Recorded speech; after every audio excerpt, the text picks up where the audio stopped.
lie these days, just like the doctors who fucked up the diagnosis on my left hand. Oh shit. We're gonna do about 10 minutes on why this looks so fucking weird. Yeah, I like to come out right away and address the monkey in the room, because if I don't, hey, there she is. Hey, Gina. If I don't, I could come up here with some real Jerry Seinfeld, Dave Chappelle type shit. And as I'm doing the setup, each and every one of you will notice my weird hand. And right as I'm hitting the punchline of that great joke, all of you will go, whoa! What the fuck is wrong with this dude's hand? So, I like to come out right away and just go, this shit looks weird. Don't let it distract you.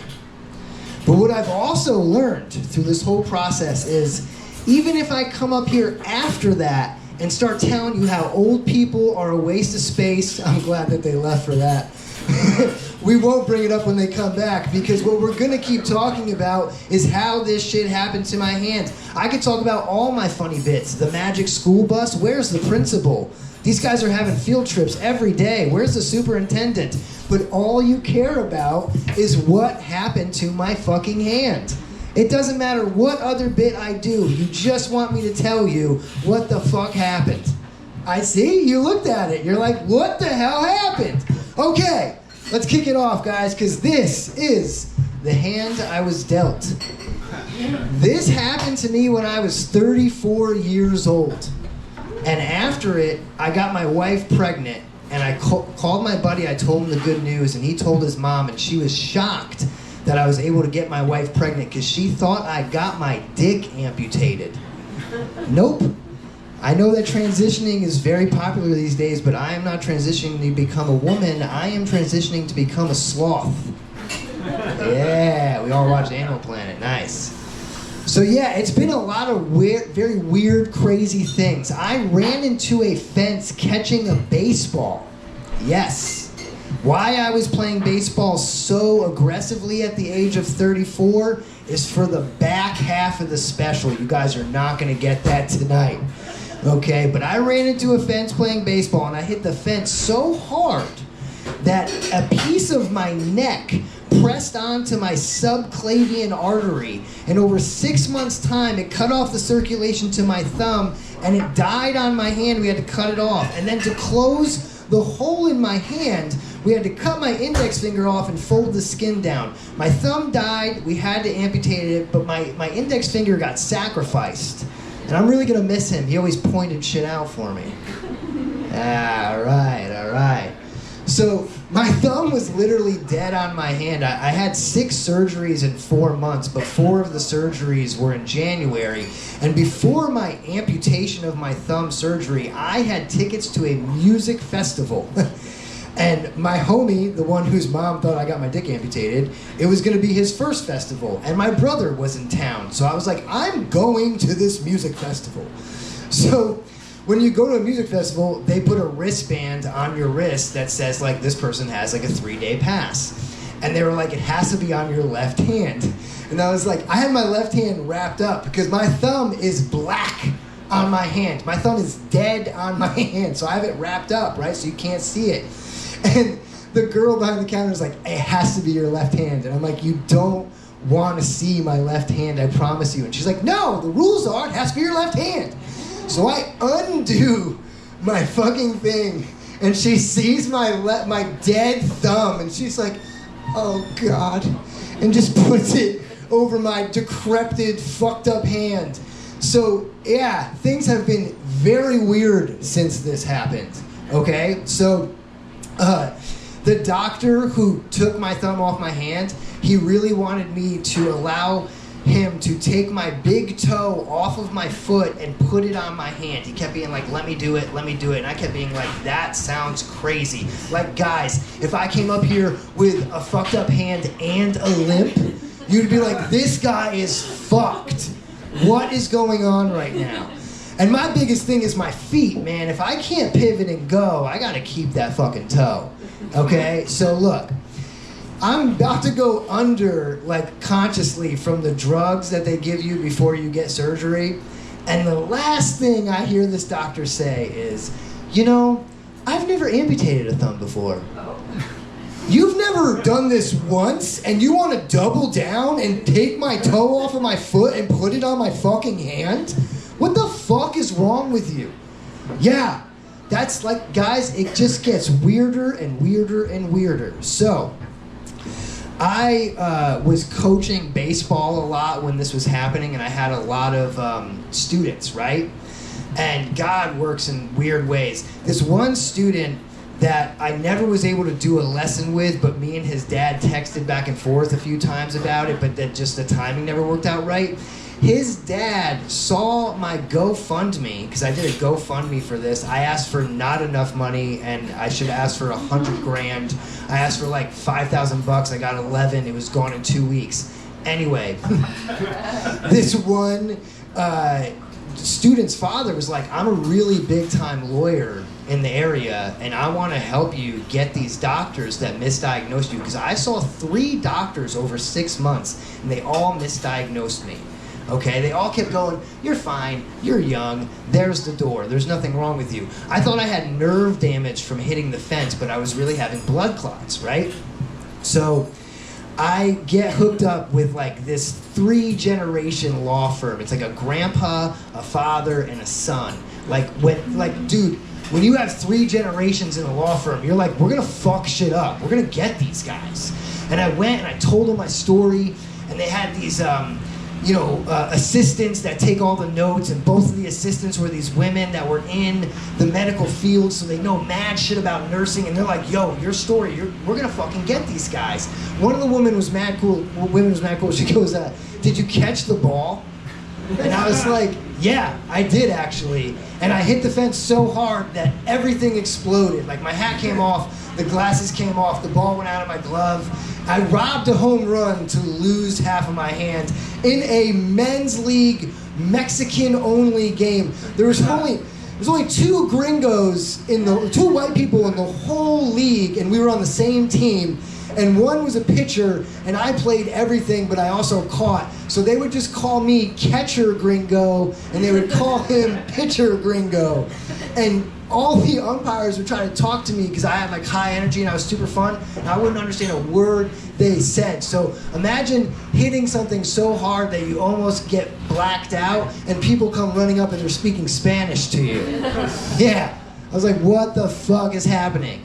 But anyway, I think that we are going to be able to sue these guys, right?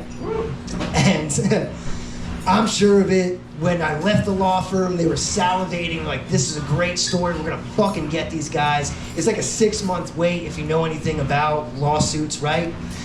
And my wife and I wanna have a kid, and we need a good car. We need a new, safe car. Okay, so I go, baby, buy that Ford Bronco. Buy it. I don't have good enough credit to get the loan, but you do, but you also have a bunch of debt. Credit's really weird.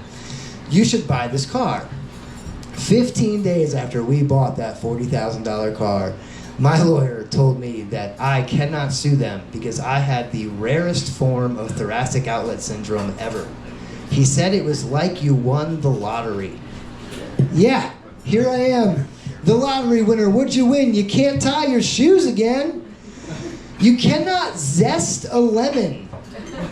Yeah, think about that. You zest a lemon like this, I have to hold the lemon to my body, so I would only be zesting myself, and the only person who cares about that would be Ellen DeGeneres. That's a cannibalism joke. All right, let's see where we're at. We're perfect timing. We're gonna end on Wayfair and cannibalism and bring up a person who works in the industry with these monsters. His name is Duval Culpepper.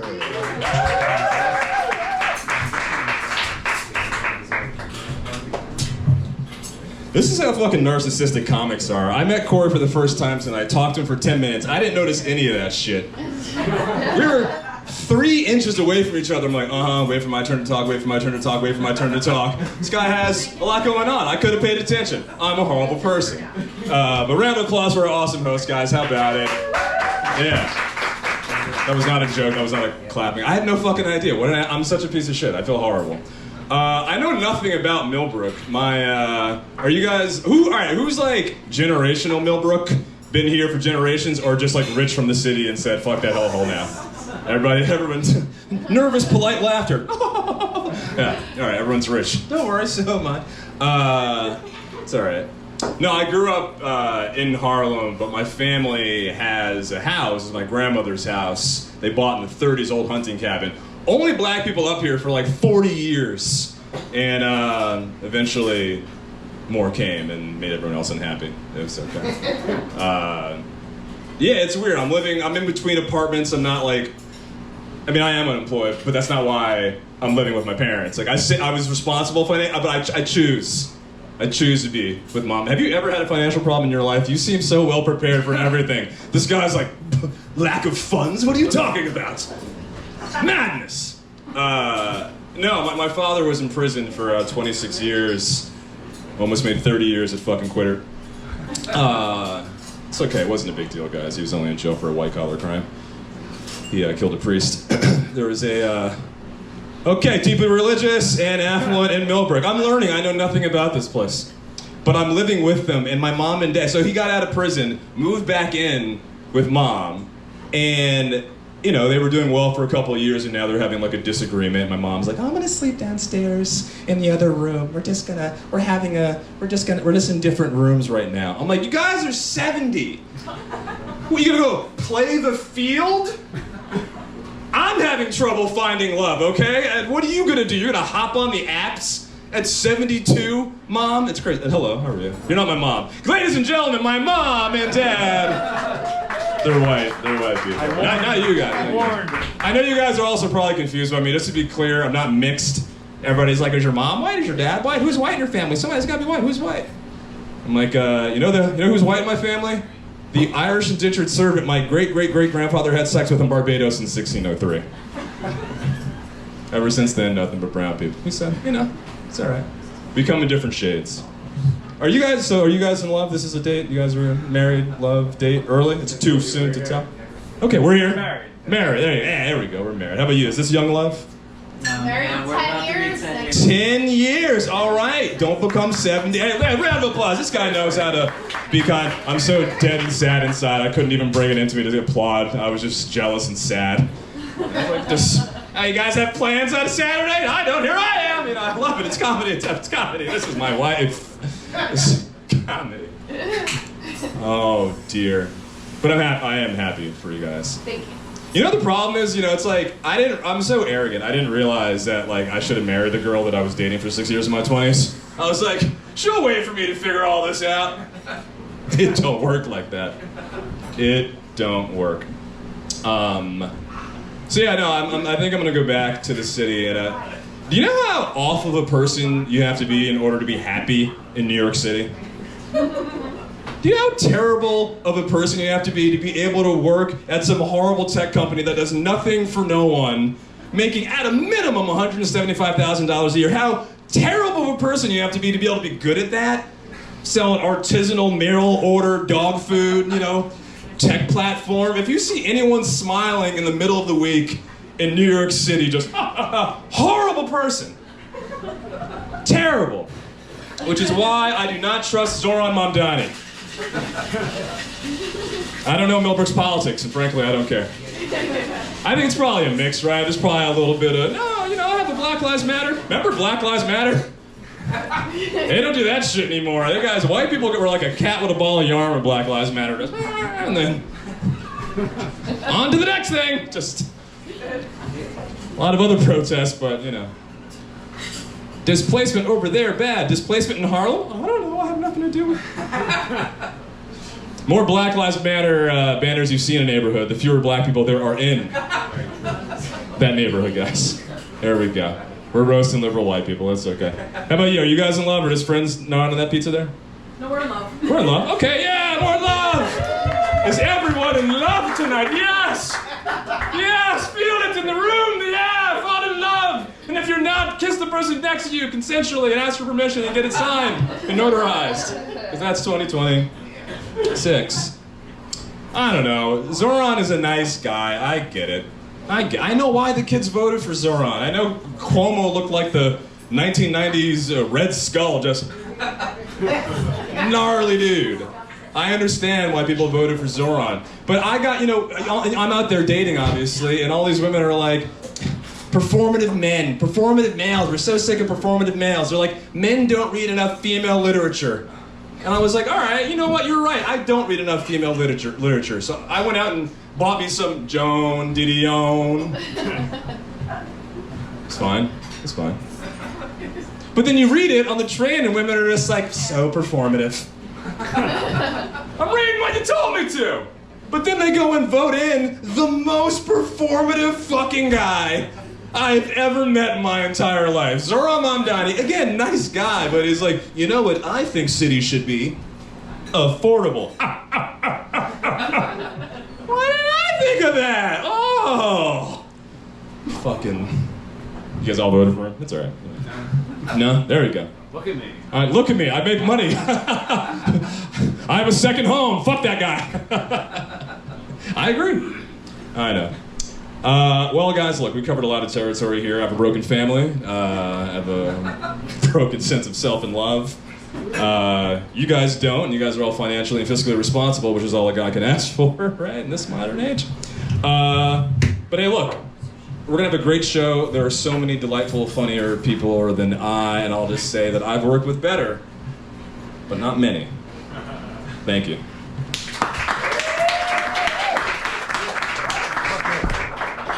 Yeah, that was fantastic. That was our very first ever pop-in. We've never had a pop-in because we're that new, so we just had, you guys got to see a pop-in. But now, we have what I planned all week, and it's very fun. That was also fun, so I shouldn't, comparison is the thief of joy. The next guy's gonna be great. It's all gonna be great. His name is Michael Poles. Make some noise. His dad used to be a florist, but you can't make any money being a florist, so he had to become a lawyer. And now he hates life, but makes a lot more money. And Mike must be taking a piss? He's still writing his set. He's still writing his set. No, he's here. Not wearing a hat tonight. Maybe he is wearing a hat tonight. We will find out. He has great hair and also a mustache. All right. I've got no hat tonight. But I hope everybody likes my special facial hair. Can you see? I've been hearing some bad things about Julien's Comedy. People are saying that we're too racist, that we're offensive, that something's wrong with us. And so, in protest to that, I'm rocking the inverse Hitler tonight. I've also taken the time to write down some very special note cards, and I hope everybody's ready for those.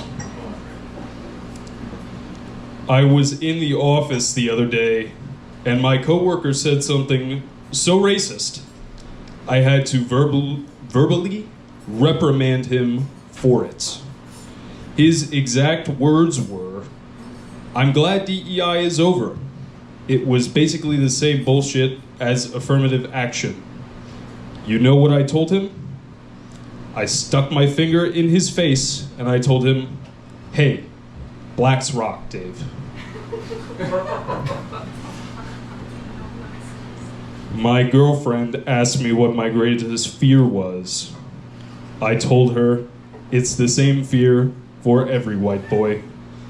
Deep in the pit of his belly, he fears that his woman has tasted dark chocolate and she has liked it. She looked me in the eyes, she gave me the sweetest smile, and said, "Hey, blacks rock, babe."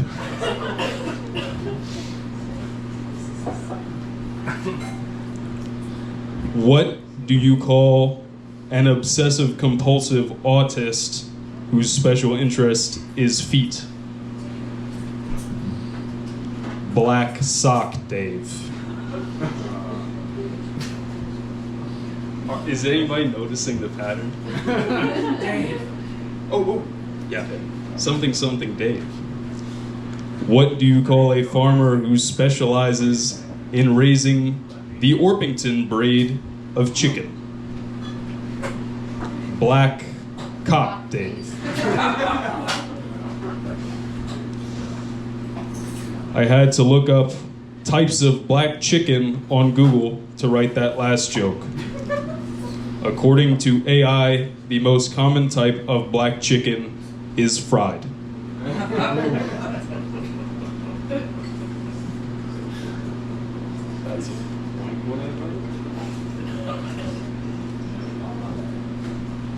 I recently watched a documentary called American Eunuchs. This is a documentary about men who voluntarily castrate themselves. Ironically, one of them was also named Black Cock Dave. It was a very strange name for an Asian guy.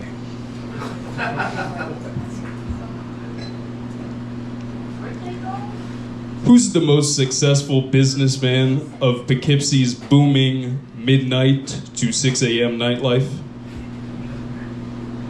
Crack Rock Dave.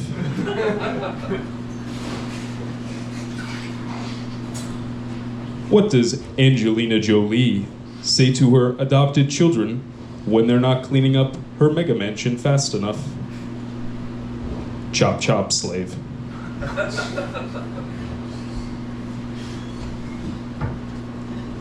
What's the surest way to look like a retard at a professional sports game? Starting the wave.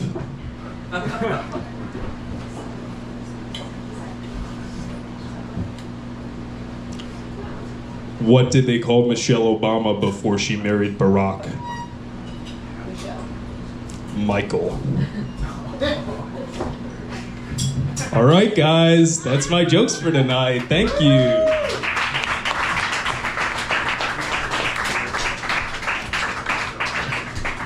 Yes, fantastic. I love Mike because he always brings his homework with him. He's very prepared. All right, this next guy is completely opposite of Mike. Mike is 22. This next guy is much older, but also very funny. His name is Tim Lofton. Much older. Yeah, last time I was here 2 weeks ago when we had the Knicks game on. That's when the Knicks were winning the championship. Yeah. I'm so old, I remember when the Knicks last won the championship in 1973. Yeah, back then the men were men. And the shorts were short. Oh yeah, nice, loved it. The World Cup is going on. You guys following? Everybody following the World Cup? Yeah, cool. Yeah, rooting for the U.S. We made it to the next round, which is good.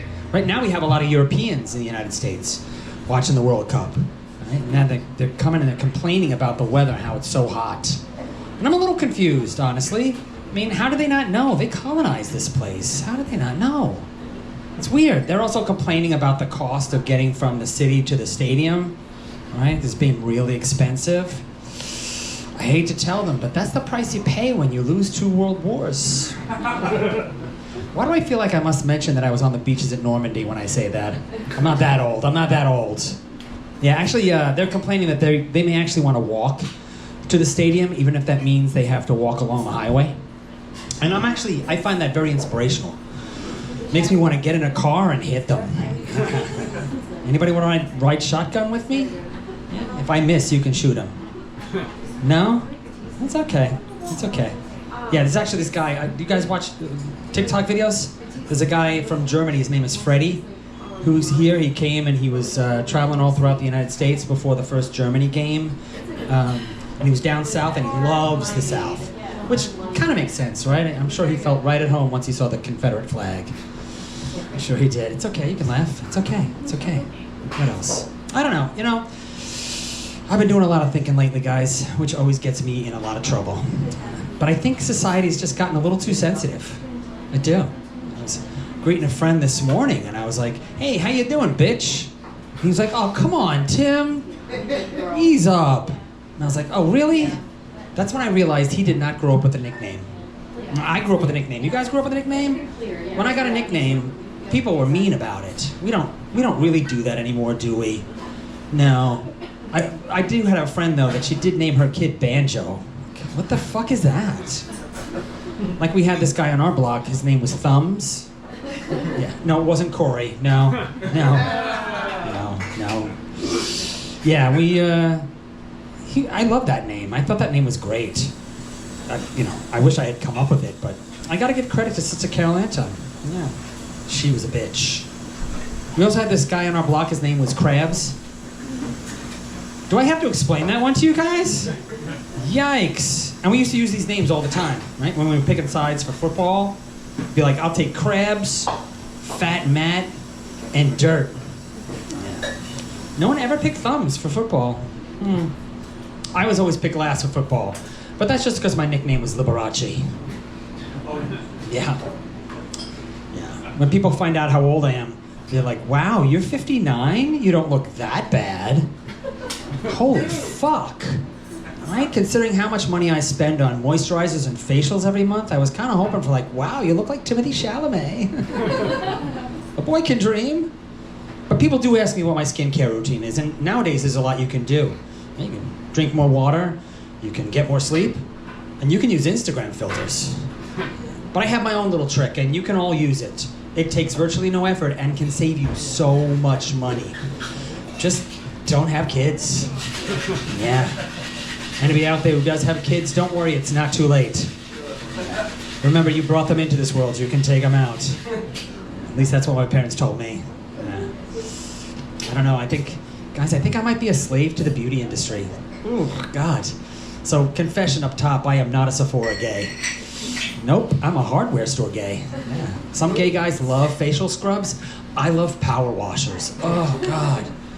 But, the other day I had to go buy some stuff, so I went to Sephora, and when I went to the counter to pay for everything, she was like, oh my God, congratulations, it's your birthday month. And I was like, oh my God, that's not a real thing.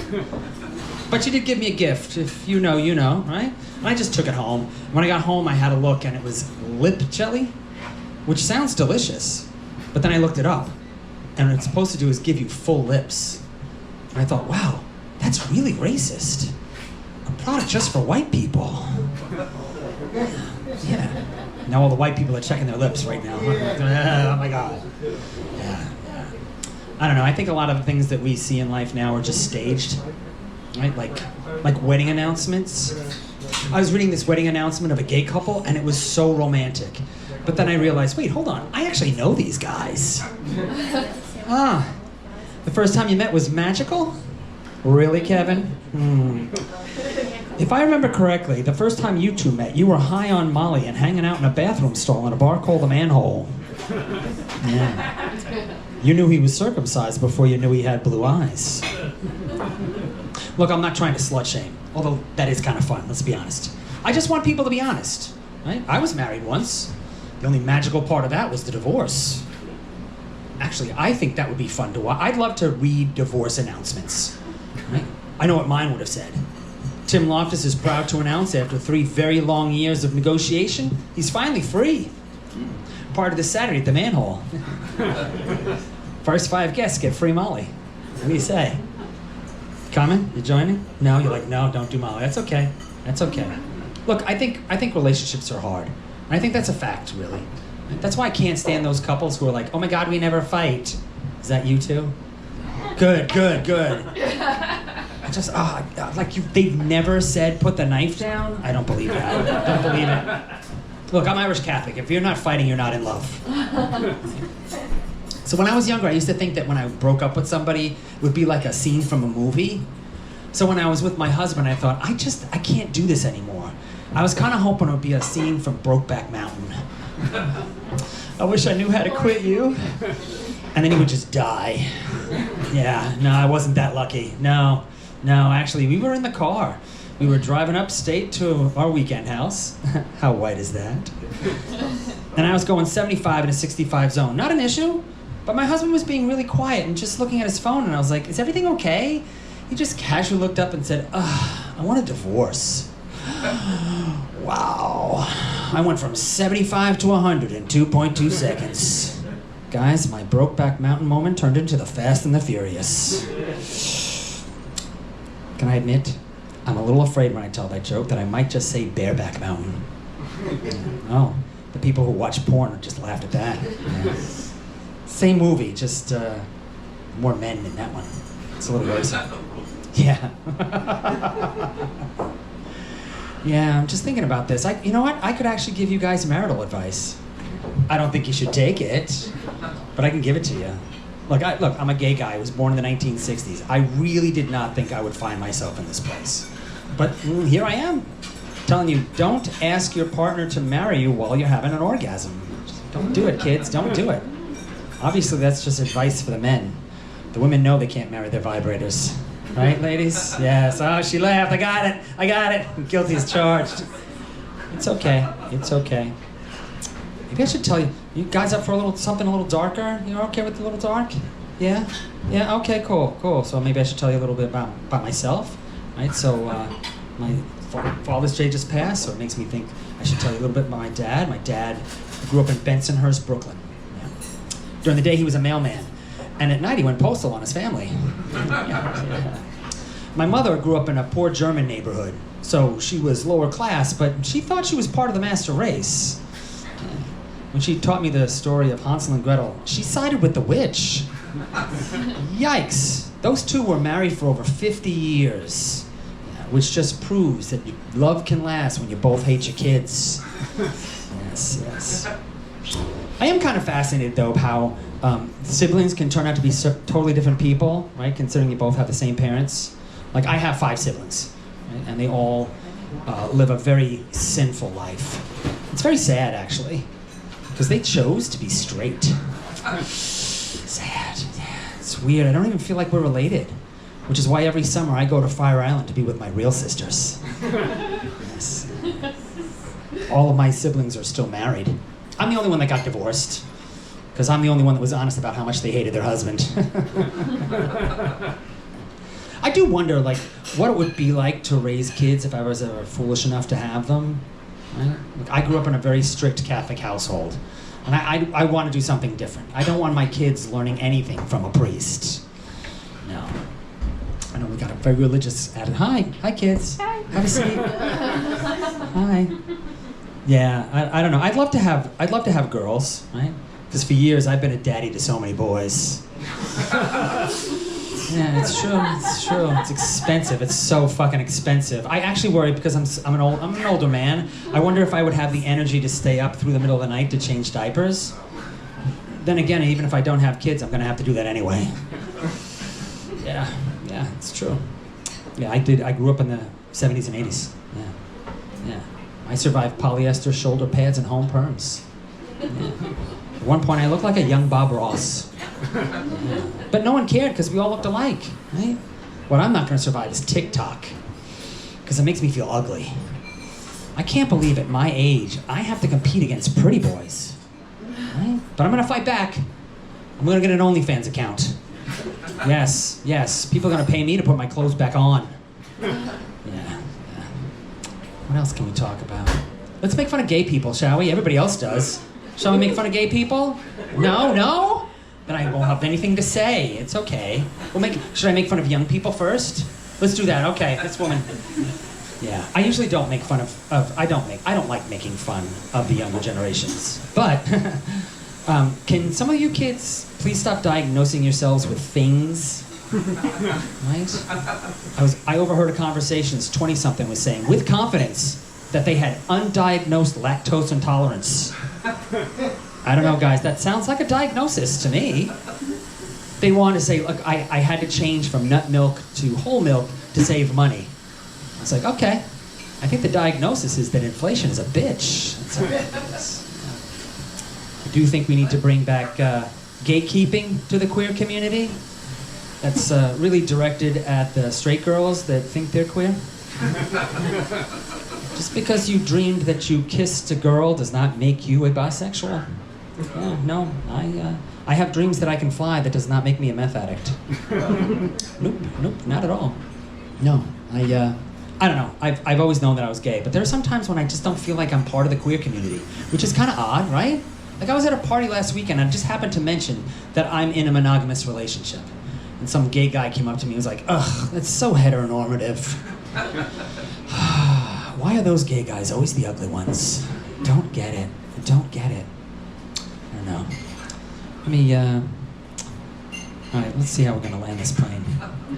I don't know. Society's gotten much better at accepting gay people, but much worse at identifying who's actually gay. Yeah. When I mention my partner, people think I'm talking about a law firm. Guys, it's official. America's so gay that it can't tell that I'm gay. Which is weird, because when I was a kid, even the priests were like, oh yeah, he's one of us. There we go. That's how we make fun of the Catholics. Good. Good. All right, I'll leave you with this. My friends and I are getting to that age where we have to start talking about how we may end up dying. None of us want to kill ourselves now. None of that stuff, right? But it's just a fact of life, right? You get old, you start thinking about how that works. And a friend of mine was saying, you know, when her father died, on his death certificate, they put failure to thrive. Failure to thrive? Holy fuck, I've been dead for years. All right, guys, we just snuck around. That's my time. Thank you so much, everybody. Have a good night. Tim, I am also undiagnosed lactose intolerant. A couple years ago, I had a milkshake and it just absolutely knocked me out. And I was like, I think I'm lactose intolerant, so I didn't eat cheese for like 5 years, and then I just said, fuck it, I guess I'm not. So the pizza here is really good, guys. And there's a lot of really good food here if you haven't ordered. And the bathroom is tucked around the back. You gotta go all the way to the back and bang a hard right just in case anybody needs to go to the bathroom at some point. I always forget to mention that, and then people are pretty stranded, and it doesn't work out well for us. So, bringing it back to the comedy, we have a very funny guy coming up here. He's also a very large guy, so move, bitch, get out the way. His name is Alex Kohler. Thank you, Corey. Thank you. All right, how you guys doing? All right, good. It's good to be back home in my hometown of Millbrook. I'm just kidding. I didn't grow up around here. But I love driving off the Taconic at 90 miles an hour into a right turn into somebody's fucking house. That's my favorite thing. I love that. I love the Taconic. You know, I love it. I love driving up here. It's great engineering. Drinking a Diet Coke, because this is going to make the difference, everybody. This will make the difference in my life. Guys, I have a little secret for you. I think that last comic, I think he may be gay. Oh, yes. Yes. I'm 49. I might do the second half gay. We'll see. I don't know. Dude, I was watching. Do you guys ever watch late night TV? I'm a night owl, right? So I was watching TV till 2 in the morning the other day. And you guys watch The World Strongman? Anybody ever see that? So if you don't, it's those guys that lift the boulders and they like put like a truck on their back and they walk. It's insane. They walk with like a refrigerator on there. But you've seen this, right? You guys have all heard of it, right? So at 2 in the morning, I'm watching this. I'm a little high, and the guy is 6'11", 390 pounds with abs. Put it this way, it makes me look like a crackhead compared to. He's humongous. And then he goes over to his trainer, and his trainer gives him a kiss. It's a gay guy. He's gay. It's 6'11", 300.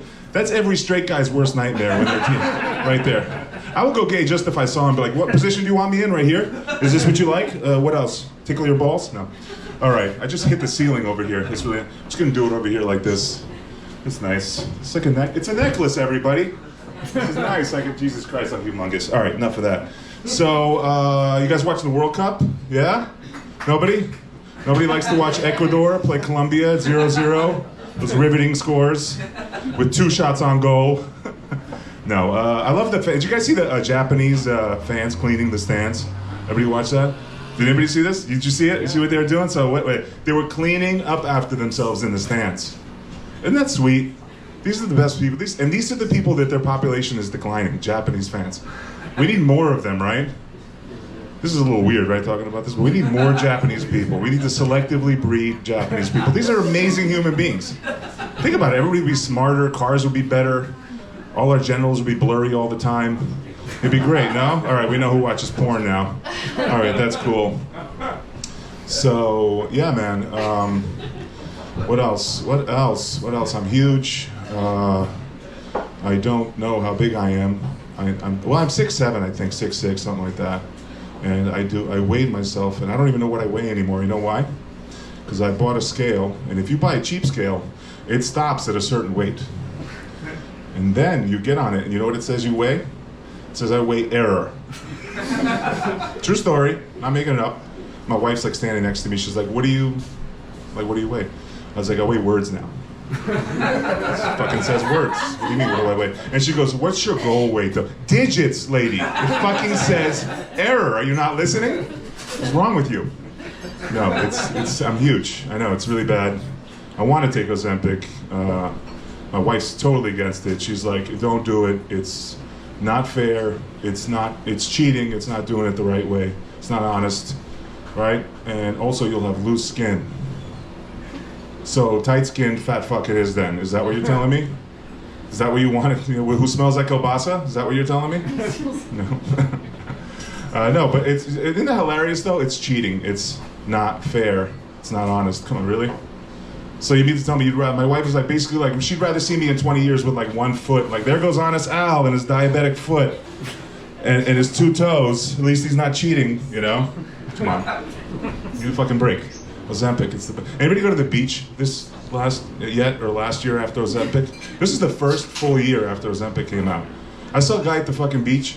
He's so much loose skin. He took off his shirt. It was like he was like a sugar glider. He caught like a draft. He caught a draft. And you ever see like a beach umbrella? You forget to like peg in the sand. It just disappears when it catches. He just disappeared. And just like fucking across the sand dunes. He's gone now. Oh man. So yeah, I work at a hospital. Any hospital people here? Woo! Nobody? No Filipinos or Indians in here? No Filipinos, Indians? No? Or Jews? Got it. Gotcha. Understood. I do. I work at a hospital. I see horrible things every day. We had a guy who was stuck, the carrot stuck in his rectum the other day. That happened. Not the pointy part. He put the thick part, you know, the part with the stem. And then he went to, imagine fucking that happens to you. Imagine you're him. First off, you got to make the decision not to go to a sex store to get a dildo, because that's too embarrassing. It got a lot more embarrassing. Imagine fucking walking up to the ER lady, like, all right, so this is what happened. I was gardening, and I fell 9 times on a carrot, and then it got lodged. How do you fucking go with the straight face to the, I don't know. People I saw a guy with a light bulb. The guy stuck a light bulb in his ass. Also not the screwy part, the round part in first. Yep, saw that. Had to go to surgery. And what else? Saw a guy break his dick one time. Yeah, we had to do an MRI on a guy who broke his dick. If you don't know how, he was having sex vigorously, and she got really high, and she came down on the wrong angle, and it broke. And he said it sounded like a wiffle ball bat breaking. Ooh, I know, ladies, lube up, lube your man up. You know, broke his dick. You know who'd never break his dick? The world's strongest man, that guy. That's the world's strongest dick right there. He'd never break his dick. He'd be fine. All right, I'm kidding about the gay stuff, messing around. You ever accidentally homophobic? You know what that means? Tim, tell me if this is a straight guy thing. I got in the elevator with 3 Filipino nurses. They're all gay. The elevator broke down. It's happened. For like a minute, it went dark in the elevator. Couldn't see anything. And this went through my head for about 3 seconds. Ready? Oh, they're gonna have their way with me. That went through my head for 3 seconds. You know what's the most offensive thing about thinking like that? That I think I'm a catch in the gay community. That I think they're like, I know what we want. A guy with fucking diabetic foot and fucking gout who smells like kielbasa. All right, so that's cool. All right. What else, guys? Knicks rioting. Knicks riots. That was kind of nutty, right? That was kind of wild. What else happened? What else happened in the news? You guys watch too much news? Anybody watch too much news like me? Yeah? You watch it? Yeah, I get caught in the news cycles. I do. I watch it all the time. And you know what else? Don't watch the news because they say the same 3 things over and over. They just go like this. Watch. No matter what the story is, they throw this in there. They go, we're monitoring the situation closely. We'll have further details. As the situation develops, we're cautiously optimistic. Nobody talks like this. Right? You're not going to go have sex tonight and you're going to be like, you there, honey? I'm monitoring the situation closely. Further details as the situation develops, and I'm cautiously optimistic. I'm going to come in 3 minutes. 2 if you're married. No, I don't know. Nobody talks like this, so stop it. So, what else, man? Trying to lose that weight. Trying hard, guys. Trying. It's not easy.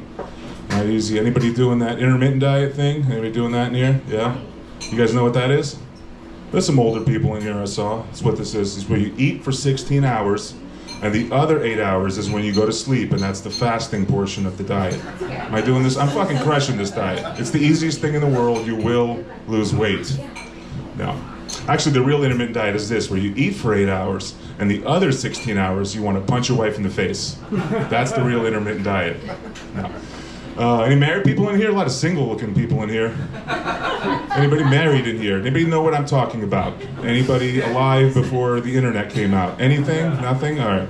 No. That's how old I am. I met my wife on Match.com. That's how fucking old I am. Fuck you for laughing at that. My wife is, I met her on Match.com 24 years ago. I'm married 20 years. 20 years this month. Don't clap. Don't clap. I want to fake my death next year. Don't clap. I'm faking my death. I'm doing it. She's a Russian woman, but she's half Russian, half Ukrainian. That's a weird combo, right? Half Russian, half Ukrainian. So I told her, I'm like, all women are half Russian, half Ukrainian. And she goes, what do you mean? I goes, well, you're the aggressor and you know how to play the victim whenever you want, Oh, I left to turn off half the crowd right in the middle of my comedy set. Fuck you. All right, no. No, but she's cool. And people still tell me this too. This is how they go, hey, did you get her on, was she a mail order bride? Did you order her online? Mail order? Who the fuck still mail? That's like in the 90s, dude, mail order? Somebody told me that. Did you fucking order your wife? I'm like, no, I got her on Temu, where you get all your Russian brides, all right? And it took 7 weeks for her to come, and she was this fucking tall. And I was like, what the fuck? No, nobody ordered from Temu? All right, that's a Temu joke. All right, that's a deep cut. All right. No, she's cool lady, my wife. We like to spice up our sex life after being married for 20 years. You guys do that? Everybody been with somebody too long, and then you're just like, you gotta spice it up. You know what we're doing? All right, I'm not gonna get graphic, I'll tell you. We do this thing, right, where we have sex, and that's it. That's the joke. I was we're married 20 years. The fuck you think I was gonna say, have a sex swing in my house? That's it, that's all we do. No, she's great, and we like to role play. We like to role play. Sometimes we do. Sometimes because she's Russian and I'm not. What we do is, you ever watch the show The Americans? You remember when like that FBI agent lives next to the Russian spies? So we do that. I'll go in the room, right? She's in the room, and I'll go in there, and she's like in the bedroom, and I'll kind of like come in there and I'll kind of grab her tit, and she'll go, not now, I'm on my period, and then I'll go in the basement and masturbate. It's hot, right? You guys do this too? Is that hot or what? Isn't that sexy? Huh? Huh?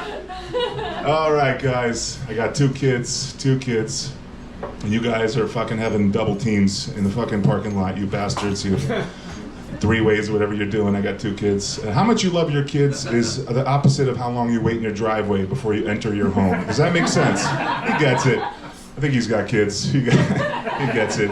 There's all these fucking signs too everywhere here. Drive like your kids live here. I fucking hate that. It's so offensive. It's so offensive. I drive always like my kids live there, with anger and resentment, yelling, you're just like your mother. You're just like your mother. Why can't you be a doctor like your cousin? Get my belt. I'm just kidding. I'm kidding. I wouldn't want to be a doctor before I belted them. No, I'm just kidding. I don't belt my kids. Relax. You guys are so fucking... I did that joke the other day, and people are like, ooh, you beat your kids. I took my son's phone away. That's how you beat a kid now. You take their phone away, and this is what he said to me. He goes, you and mom practice aggressive parenting.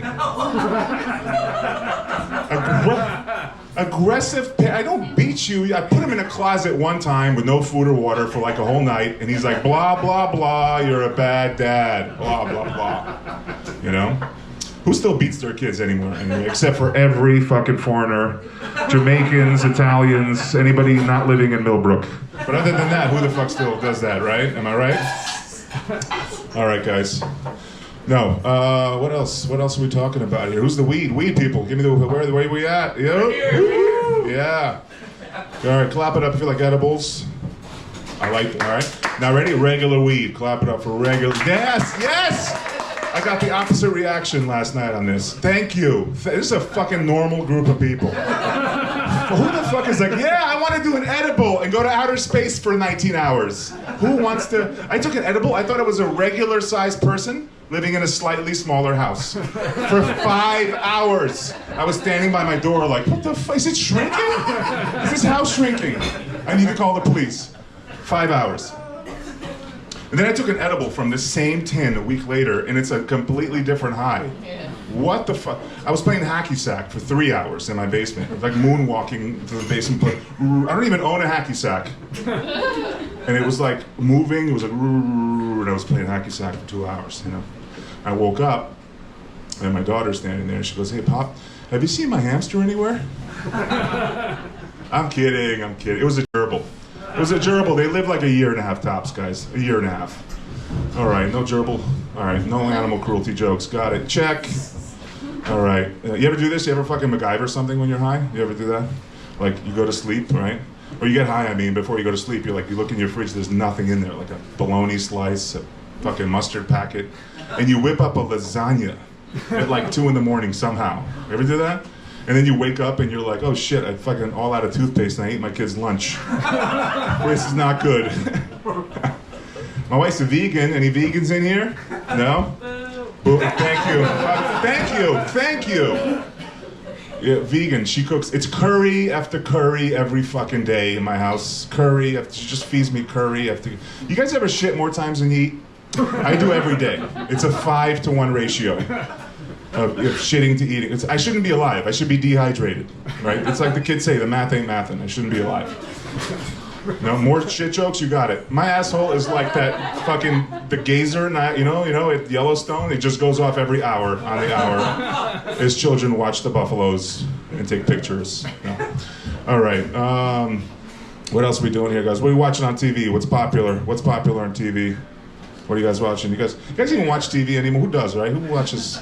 My wife's like, you want to watch a movie? It's 2.5 hours. I'm like, I don't have 2.5 hours for a movie. I'd rather watch 419 32-second videos on my phone. What are you, fucking horribly produced by username ButtNinja69? You know, why would I want to watch a real movie with you? What do you want me to read to, you psycho? Is that what you want next? Fucking, right? Like, it's nuts. We're addicted to our phones, you know? I follow this, right? Like, I watch these videos, and then all of a sudden I'm like watching videos on like 19-year-old gymnasts for like 20 minutes. And I found this one, and she's always women. Why is it hot women who are famous always have an alter ego? Ladies, what is this with the alter ego? They're always like, my alter ego's Tatiana, and that's when she goes, I get wild, and it's just like a little crazy. Just take some accountability, would you?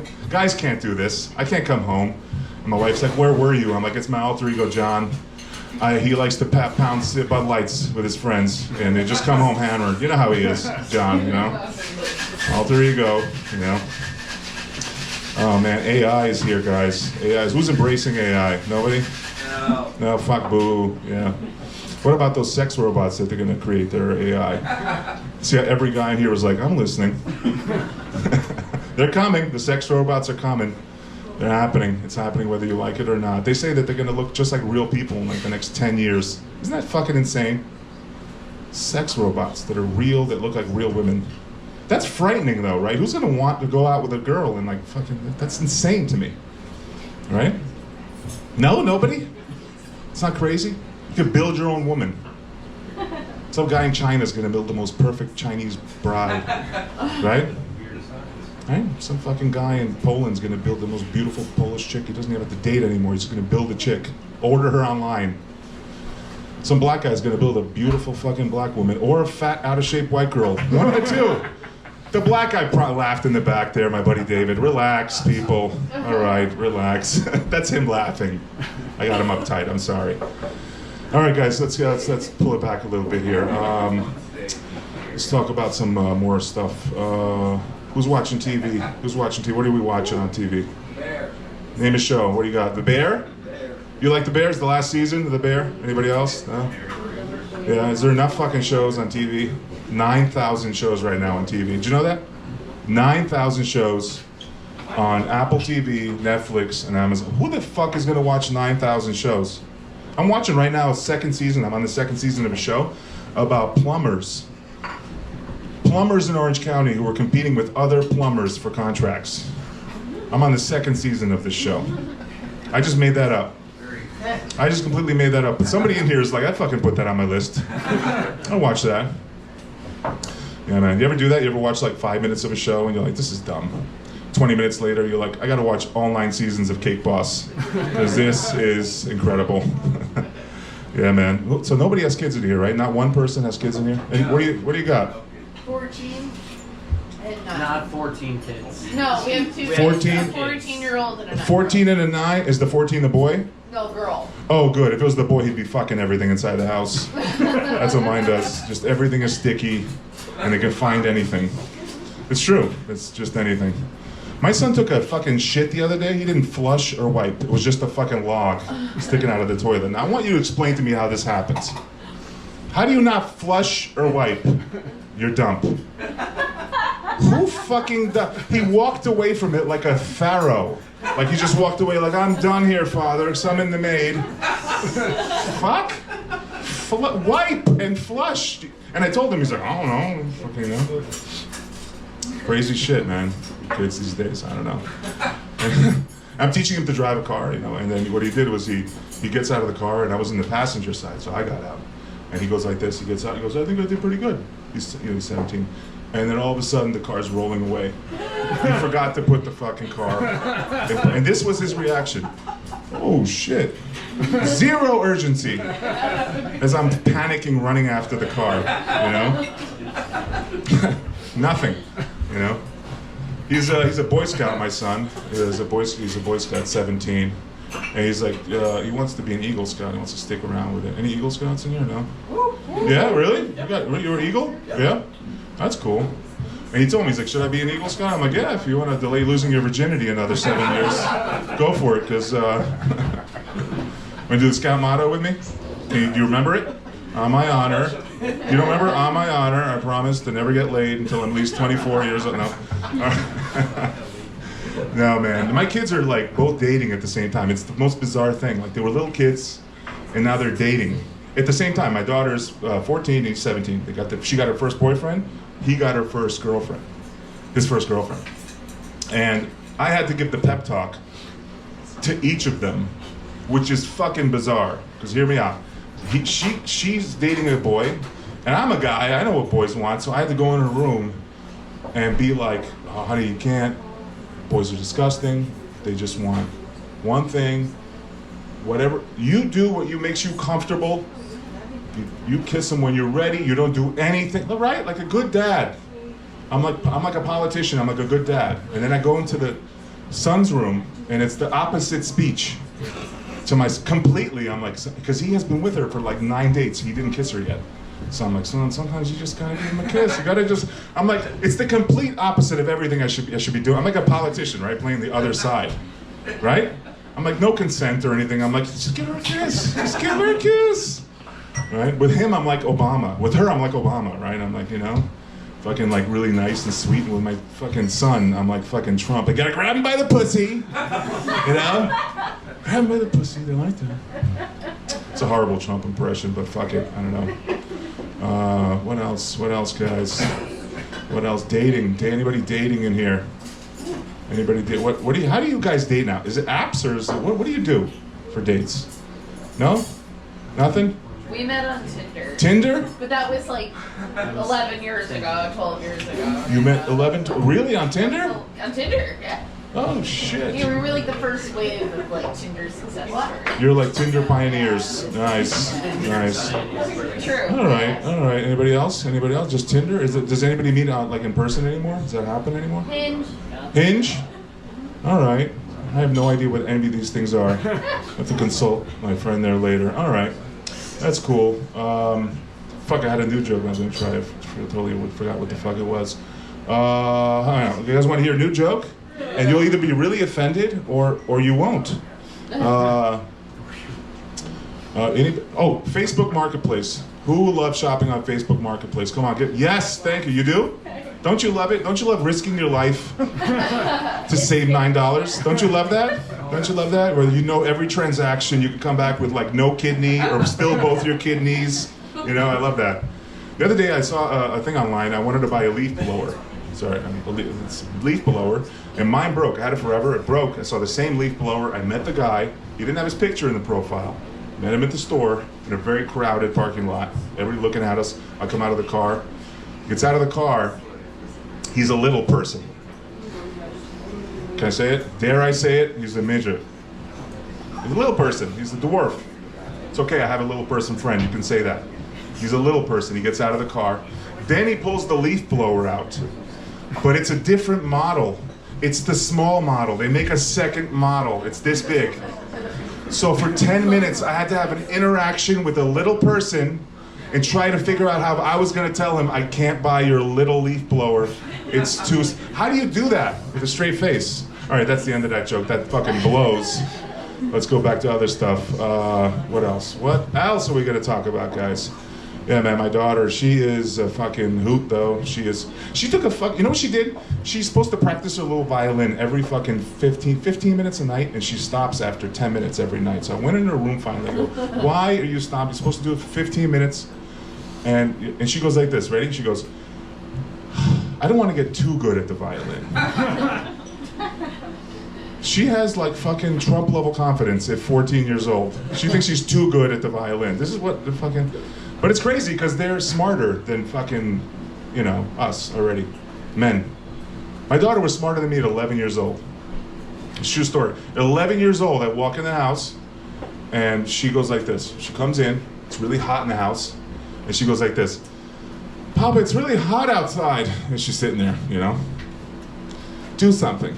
And I'm like, what do you want me to do? Put the AC on? And she goes, no, it doesn't work. And I go, what, do you want a glass of water? She's like, that's not gonna do anything. And she starts smiling. You know what she wanted? Ice cream. And I gave her the ice cream because it's the cutest little manipulating little thing she did. And I got her, isn't that adorable? Right? That's the best part. But you know what's funny? Is I can't do that with my wife.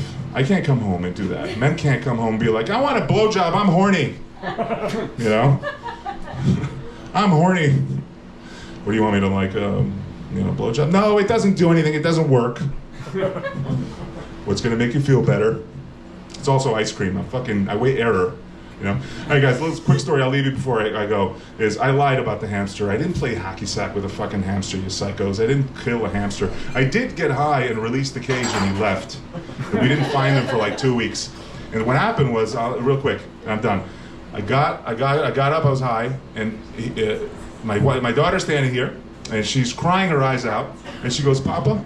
By the way, she calls me Papa because we like to pretend we live in 1870s France during the Industrial Revolution. And she goes like this, Papa, is he coming back? Would you lie? Would you lie to your kid? You wouldn't do it? I would. I did. Now, What are we lying to him about the hamster? yeah, the hamster. Would you tell her that like you released the cage, or would you just lie and say you got out? I didn't lie. I looked right at her face. I said, honey, we're monitoring the situation closely. We'll have further details as the situation develops. All right, guys, you guys have been great. All right, let's get some more comedy.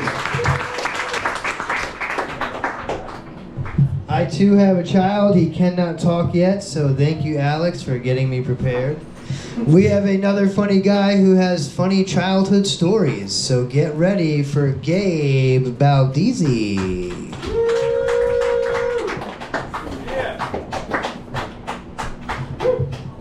I don't know what he means by funny childhood stories. As a kid, I was touched by my tender, loving family after I was molested. No. Do we really have a rep here of being racist now? Was that real, Michael?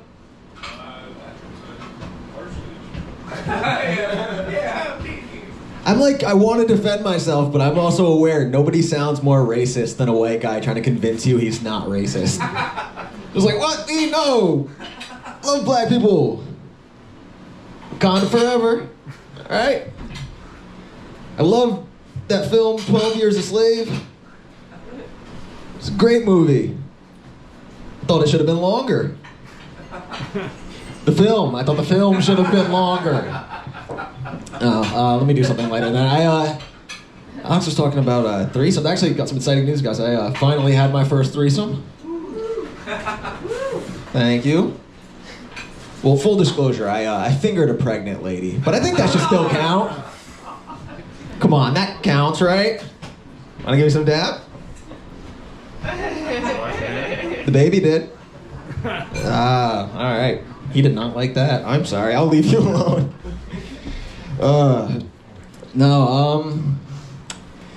things are bad politically right now. From what I hear, I'm blissfully ignorant to it all. I'll be honest with you guys. I don't vote. I've never voted. People get really upset when I say this. They're like, that's disrespectful to your country. And that's disrespectful to democracy. And I try to explain to them, no, you got the wrong idea. I love our country. I love democracy. It's exactly why I do not vote. I don't know if you couldn't tell from the fingering pregnant woman material, but I'm not exactly an intelligent man. Just to give you an idea, I'm 25 years old, right? And I just learned earlier this week that soup du jour means soup of the day. I've been ordering it for years now. If you're not following, I for years now been going to different restaurants, ordering the soup du jour, and then been fucking baffled when it tasted different each time. You want me voting? You want me to vote? No, I do this at night. During the day, I work in an old folks home for the mentally ill. It's a bit of a blind leading the blind situation. We have this one lady there, her name's Mare, and Mare likes to call the front desk every morning to tell me that there's Mexicans living inside her walls. Which, first off, ironic. I mean, walls usually keep the Mexicans out. But, by the way, I solved the mystery, you guys. She just has Hispanic neighbors. That's all that's happening. Doesn't matter, though. Every morning, I gotta field this call from a psychotic 90-year-old woman where she goes, Gabe, you got it. There's Mexicans inside my walls. To which, I'll ask her. I'm like, what would you like me to do about this, Mayor? And she'll say, you need to send down maintenance. I'm like, well, that's a little counterintuitive, Mayor, don't you think? I'm sorry, have you seen our maintenance team? Are you trying to fight fire with fire? Everybody knows, Mayor, you gotta fight that kind of fire with ice. Too soon? That was so much more fun before Minnesota 3 months ago. I say, you gotta laugh about it. You gotta be able to joke. They do say laughter is the greatest medicine, right, sir? They do. Question, do you think the guy that said that ever tried Percocet? Probably, yeah. Probably not. Laughter is the greatest medicine. You know how I know that laughter is not the greatest medicine? Nobody's sucking dick for it. That's true. Yeah, I'm point in case. If you know somewhere that they are, you let me know so I can go perform there, all right? I do think drugs were a lot more fun when they were illegal. And it was like mischievous to go do them. I don't know, that was like the whole allure for me. Like, I'm not trying to sound like a geezer here, but kids are using drug testing kits now. Call me old-fashioned, sir. You know how we used to test our drugs? We do them. Yeah. If you were worried something was in them, you gave them first to the friend you didn't actually like. Who needs a drug testing kit when you got Darren? I've had people come up to me after the shows and be like, you think that's funny, man? Don't you know 6 out of 10 pills these days trigger a lethal overdose? 6 out of 10. And I'm like, fucking all right, I'll do 4. I was a big mushroom guy. You guys like mushrooms? Yeah. I can tell from the slightly delayed, scattered responses. Nah, I had a friend I had to stop doing mushrooms with because every time this kid and I would trip, he'd start spewing a bunch of pro-Hitler rhetoric to me. Really harsh is the vibe when you're on mushrooms. I don't know if you guys have a friend like this, but he just out of the blue, he'd hit me like, Gabe, did you know that Germany has the #1 economy under Hitler's regime? And I'd be like, no, and I don't get what any of this has to do with the movie Step Brothers. Start arguing with him. Just like, are you trying to justify genocide with economics? And this kid's a conspiracy nut. I don't know if you've ever argued with one of these guys. Don't bother. They just fact you to death. They know everything. You just correct me. You'd be like, well, you know, it wasn't just Jewish people. There was black people, Jehovah's Witnesses. Technically, it was a democide. I'm like, fucking, all right, grammar Nazi. It's very funny to be anti-Semitic but pro-semantics. It's like a Mormon person going, I don't like black people. Now meet my family. I have 12 kids and 7 baby mothers. Sorry, do we have a big Mormon population here and nobody? I'm allowed to make these jokes, guys. I was raised by a black stepfather. Black stepfather, bit of an oxymoron, I know. That's racist. Dad, tell his biological kids that. No, I'll break the fourth wall for a second. I did that joke in front of my stepfather here about a month back. Never been more scared to tell a joke in my life. Like, he's a good dude. He could just fuck my mom and ignore me. You know what I mean? Like, no bullshit. I have a joke about him having a Prince Albert, and I was more fearful to tell the biological kid joke. How do you know he has a Prince Albert? I know what metal tastes like. I'm sorry. I think I crossed my own line with that one. Yeah, no. Want me to go back to the anti-Semitism we were all comfortable with? No, I want to. Do you guys care if I try out some new stuff here? Yeah. All right, good. I was gonna do it anyways. Fucking, I'm getting paid in pizza. Alex was talking about dating. I had this instance happen recently where it was after a show, have a good set, and I'm talking to this girl during the show, and comes over afterward, gives me her number. We go and have dinner.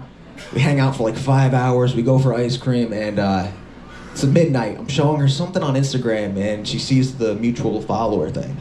She's like, "Oh, you know Kiki?" And I was like, "Yeah, I went to high school with Kiki. She's cool as shit. We actually went on a date like 3 years ago. She just wanted to be friends, but no, Kiki's cool." And she goes, "No way, that's my girl. I'm about to call her. She'll never believe this." And I'm like, "Yeah, call her. I'll say hi." And so she calls up her friend Kiki, and she's on the phone. And she's like, "Hey, Kiki, so you'll never believe this. I was at this comedy show. There was this really funny guy." And before she can finish, I just hear on the other end of the line, "Is his name Gabe?" "Yeah, I know that guy. Fuck that guy. He's a weirdo. I think I have him blocked." Killed. The entire momentum, the last 5 hours were mute. Did not matter. We were supposed to go on a second date. Was not happening. And Kiki did not love me. She was not writing. No, it did make me realize something, though. A key difference when it comes to men and women, and in dating and taking advice. And this is it. When you're a guy and you talk to a girl, your boys will give you really sound, rational advice that you will bat a blind eye to and ignore because you're really into this person. And on the flip side of that, women, you guys listen to your friends and what they have to say like it is the gospel. Not aware that your friends are 99% of the time trying to sabotage you.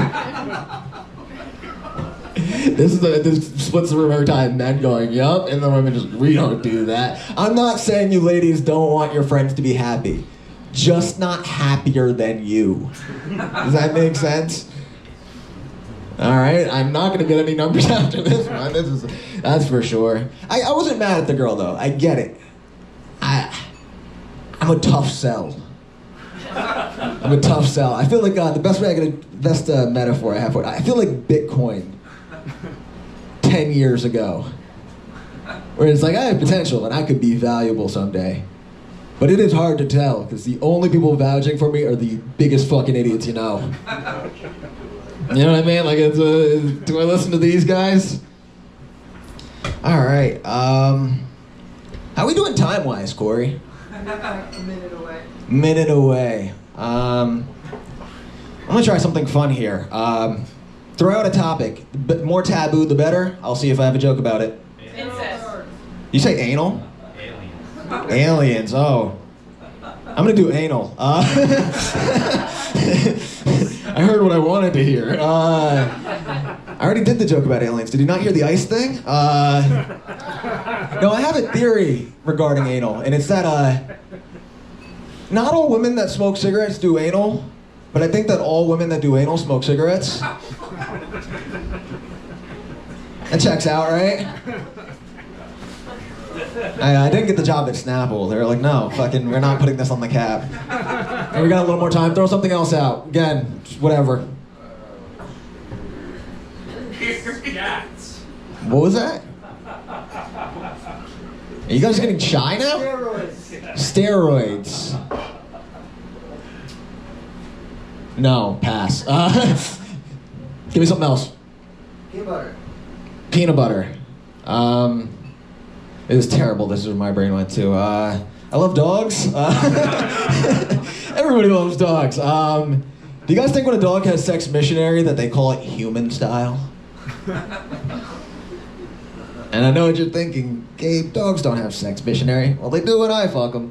I can't leave on that. Give me something else, people. Come on, I can't be the I fuck dogs guy.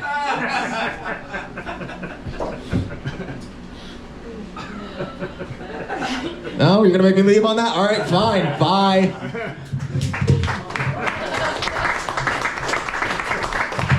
Yes, my mom smokes cigarettes, so now I feel really weird.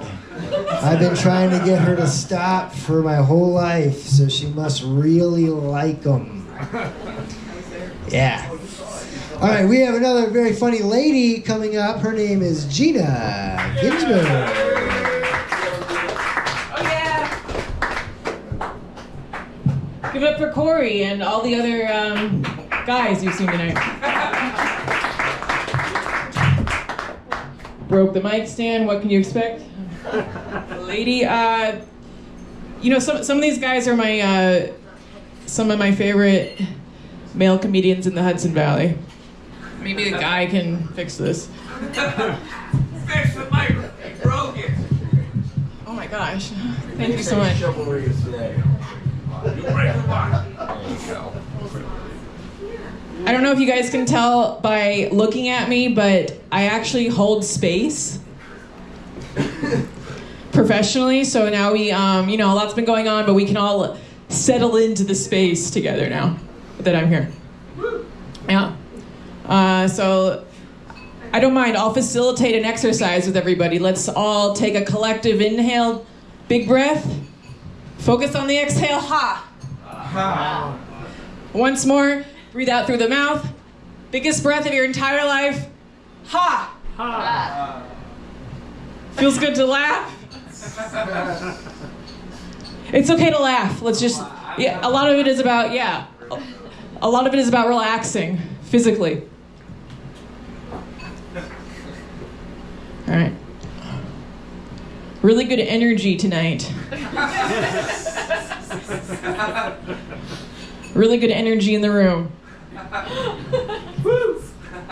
How about when somebody tells you, someone you don't know tells you, you have really good energy?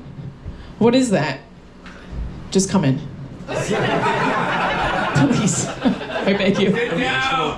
How about when someone you don't know tells you have really good energy? If someone you don't know tells you have really good energy, you run. Because if someone you don't know tells you that you have really good energy, that means that you are about to be scammed. Or molested. Or both. Hey. If you're like me, you know that nobody can make fun of you if you do it first. So, my name is Gina, but I like to let people know that I like being called Gina. Joke's already been made.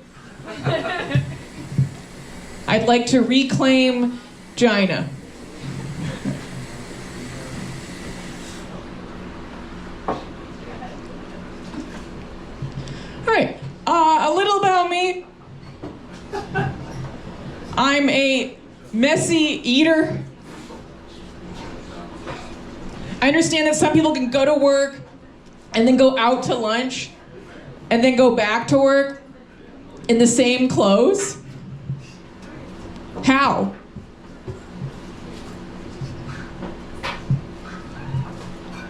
Yeah, I appreciate the silence, honestly, because silence and no laughter is better than sporadic chatter. Yeah. All right. That did it for you. All right. I understand. Makes sense. You guys like really participated in the in the breath work. I appreciate that. We're close, yeah. Yeah, thank you. To really go for it on that offering. You guys, for real, have been holding a lot of energy in the front. Right? Like, you have to, like, don't you feel like you have to do something at all times? Even if I'm not talking to you, it's like, I'm looking at you, though, right? You know what I mean? All right. All right, what else is going on? Everyone's talking about being local or whatever. I'm not going to talk about that. A lot of times, recently people have told me that they assume that I do not drink alcohol, but that I smoke weed, right? I take that as a compliment, that I am mature like that, you know? It's counterculture to not drink alcohol, and it's annoying to smoke weed. There's like a lot involved in that. People assume I don't drink alcohol, but that's not true. I do drink alcohol. The only time I am not drinking alcohol is when I'm about to drink ayahuasca. And then about smoking weed, I know like people cheered for that earlier, so I won't get into it too much. But I just feel like it's like complicated to smoke weed, and I would like go into this whole thing, but I don't feel like it. Basically, like, didn't it go from just say no to just call it medical pretty quickly?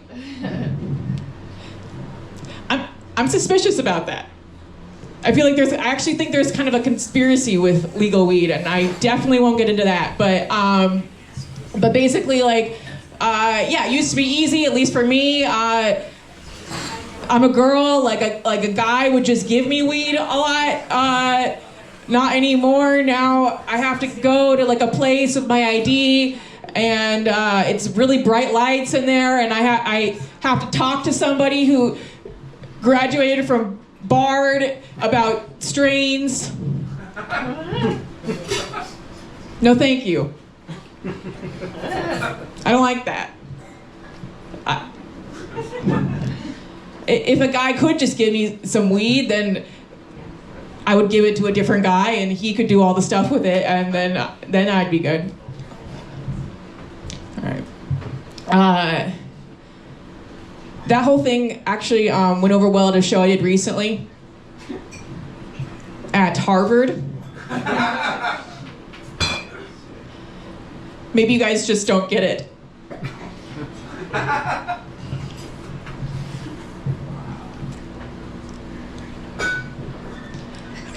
Alright, Poughkeepsie's nearby. Maybe you guys know the place. There's this place I drive past in Poughkeepsie all the time, and it's interesting to me. It's called Adult Outlet. I don't know what's inside there because it's actually blacked out, the windows. I drive past it. Finally, I go in there. I work up the courage, finally, I go in there. It turns out Adult Outlet is just racks of clothing for the office. And cordless vacuums and a whole section of software for doing your taxes. Adult Outlet sucks. I'm never going back. All right. So my name is Gina Ginsburg.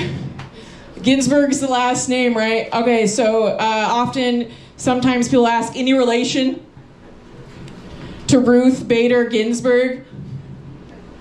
And I just say, yeah, that's my mom.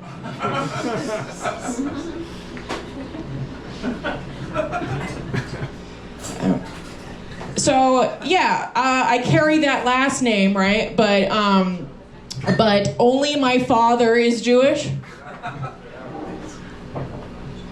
Anyone else a half Jew? Maybe, okay, so you might know what I'm talking about, but so Jewish people, they find out that your mother's not Jewish, and then they go, oh, okay, so you're not really Jewish. And I find that annoying, right? Because I'm left out, I'm outcasted by the Jews, and then everyone else just doesn't like me, right? Everyone else who just doesn't like Jews so that's kind of lonely, right? Anyway, so I guess there's a context. It's through the mother's bloodline, whatever. So like, if your mother's not Jewish, you're not really Jewish. People like to tell me this. So then, but I am subletting my apartment in New York City. So I guess that makes me a New York City landlord. And the tenants are Israeli. So I think that makes me really Jewish. All right, I have told that joke before, and it also went poorly before. I get it, actually. People lose interest in your story about being Jewish, like the Jewish experience. Not a good time for that. I get it. I'm used to it. I've been dealing with that my whole life. My mother is anti-Semitic. It's pretty awkward. It dealt with a lot of confusion and self-hatred and isolation, and kind of probably why I'm doing this. But it was weird. She'd drop me off at Hebrew school, and she'd be like, "Have fun. Say hi to Rebecca." Yeah.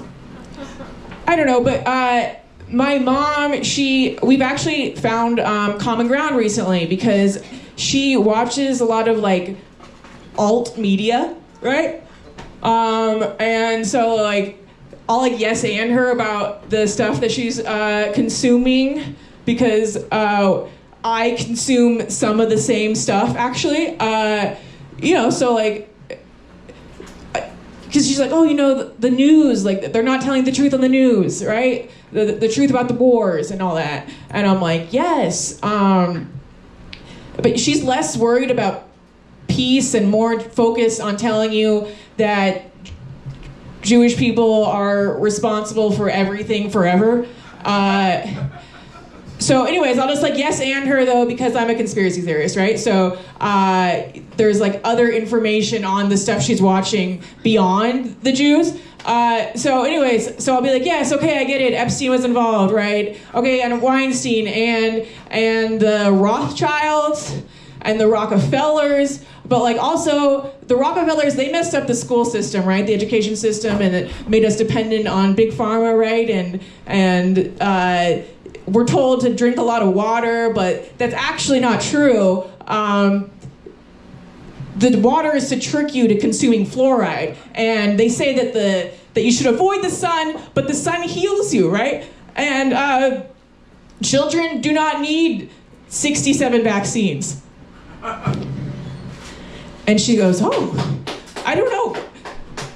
What does the science say? And I'm like, Mom, none of what you just said earlier has anything to do with science.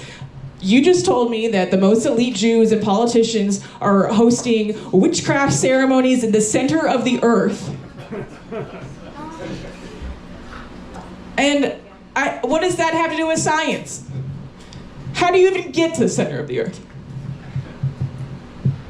I'm just saying, if you're gonna put on the tinfoil hat, you should keep it on and finish the program.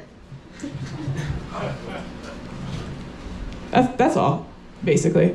I don't know, because my mom can't send a photo without using her iPad, but can somehow access these websites that require a VPN, and it just kind of depends. You do. I tried something, I don't know. Someone in the back appreciated it, I feel, but Thanks for the support. Hate to end on something so cerebral, but that's what's happening. I don't know if anyone like wants to know like what Gina Ginsburg's comedy is like. You could just say that I'm a comedic sensation, like a waterfall of laughter. You create your own reality, so let's keep doing it and let's have a really good night with the rest of the comedians. Thanks, Corey.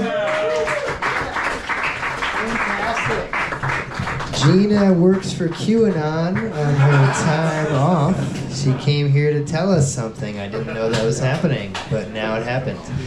Nick Cara is next. He's a very funny guy. He's been here before, and we finally got him back off the boat. Make some noise for Nick Cara. All right. All right, need some life. I drove 2 fucking hours. Guys, noise, life, make it. Yes, I had a lot of fun driving through here. I was like, oh, this is one of these towns where like a little white girl goes missing and the whole town helps. Yeah. And especially the guy who did it, you know? And this little girl, she's like 14, but she's got an old lady name. Everyone's like, we gotta find baby Agnes. It's a good place. I like this place a lot. It's a lot of fun. I get fired a lot. How about you? You guys? I get fired often. I got fired from a remote job. That ever happened to you? No? When you get fired from a remote job, they don't say don't come in tomorrow. They're just like, don't wake up. Just fucked up, you know? I gotta get a new job. I ended up getting a job on a boat. That's what I ended up doing. Deckhand is my title. This is what I do. I take a rope, I put it on the boat, and the boat stays put. And sometimes I take the rope off the boat fucks off. It's the whole job. I haven't asked. I was like, is there anything else? And they were like, yeah, you know the thing you want to do with that rope? Don't.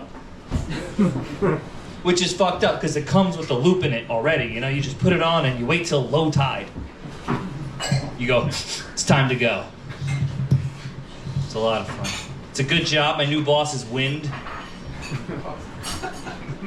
Thank you. A lot of tips. There's a lot of tips from like billionaires. I get tips from billionaires, but it's like $20. Which I feel like that's because they hate me. You ever get a tip from somebody who could change your life and not notice it? Yeah. They give you $20 because it's as close as they can get to spitting in your eye without being near you. And you take it. You go, thank you. But I like the boat job. It's a lot of fun. I have this coworker. His name's Andrew. He's British, so I like to call him Prince Andrew. And he likes to go, please stop calling me that. And I go, why? And he goes, because that's a pedophile. I'm like, I didn't know you guys said it like that. Did you know they say it like that? They go, pedophile. Like, it's not scary. It's kind of whimsical a little bit. I hear pedophile. I go, oh no. I hear pedophile. I'm like, oh. Guys, if you look under your seats, if you find a pedophile, give him back. Don't step on him. Leads you out of the woods or something. He saves baby Agnes. It's a lot of fun. It's a lot of fun stuff. I've been thinking about this a lot. I think maybe because it's June, it was in the top of my head. But there's a lot of similarities between gay guys and cops. There's a lot. I have a list. Don't worry. I'm gonna go ahead. You can get out of here and I'll do my list. No, you gotta eat. We all gotta eat. The similarities between gay guys and cops. Mustaches. That was the easy one. All right. If they have a dog, they bring it everywhere. They both own police uniforms. If they have a wife, they fucking hate her. There's a lot of similarities between cops and gay guys. I was on the bus ride. I was like, they just keep coming, don't they? It's a lot. Even the donut kind of looks like a butthole, you know? Especially like the glazed one, it looks like the gay guy's done with the butthole, but the cop's about to start. There's so much, like, I've never heard either one say, I'm sorry or I was wrong. Gotta meet more gay guys. It's true. Yeah, it's a lot of similarities there Gina, I don't think this was your fault. It's okay. Is this bent? Did I bend this? Shit. Fuck. All right. Well, I'm gonna Freddie Mercury it now. D-da-da. There he is. Somebody's fucking seen YouTube. You ever seen that YouTube video where it's it's a bunch of like different rock stars come and sing Queen songs? Never seen this? He died. Spoiler. Freddie Mercury died of the AIDS, and they did a concert like a year later or something where every rock star you could think of came and like sang a Queen song. Like the Metallica guy did it, Axl Rose did one. It was a lot of fun. Look up, who's the Careless Whisper guy? George Michael. I'm just recommending YouTube videos. That's all I'm doing now. But hey, that's what it's all about. You guys like sports? Yes? How about politics? You guys like politics? Nice. I like to mix my sports and my politics. I like to go to abortion rallies to chant defense. It's a lot of fun. You get the boys out, you tailgate the Planned Parenthood. You play cornhole with the fetuses. It's fine, they don't do nothing with them. They should, but get back in the hole. It's 3 points. Sports and politics, they already do go together like a lot, right? You guys remember the Olympics, the last one? Where the controversy with the two boxers? You remember where we all saw a lady fight and we went, that's a dude. Like as a planet, we called that lady ugly. It wasn't nice. I wasn't even that bothered by her. I was actually bothered more by the opponent, the Italian lady that quit. Maybe I'm old school, but I've seen Italian women take harder punches than that and stick around for 25 years. My mom's a good lady. She's very, very loyal. Yes. Oh boy. I'm Italian. I'm half Italian. Are there Italians here? Yes. You guys know the tropes. You know the stereotypes. All right? Blink 3 times if you're in trouble. What's he, Irish? Probably. Oh, it's fun. We're having fun. I don't like doing actual crowd work because I'm not in shape enough to make it successful. But joke for comics. I'm tired of Italians too. Just the screaming in their cars and the pizza. How much pizza must we review? I can't do it anymore. I'm sick of them. I started a rivalry with my Italian grandparents. You know, I had one. Her name was Cook, and her name was Anne, but she insisted on Cook. And she was the most violent person I've ever met, so we just went with it, you know?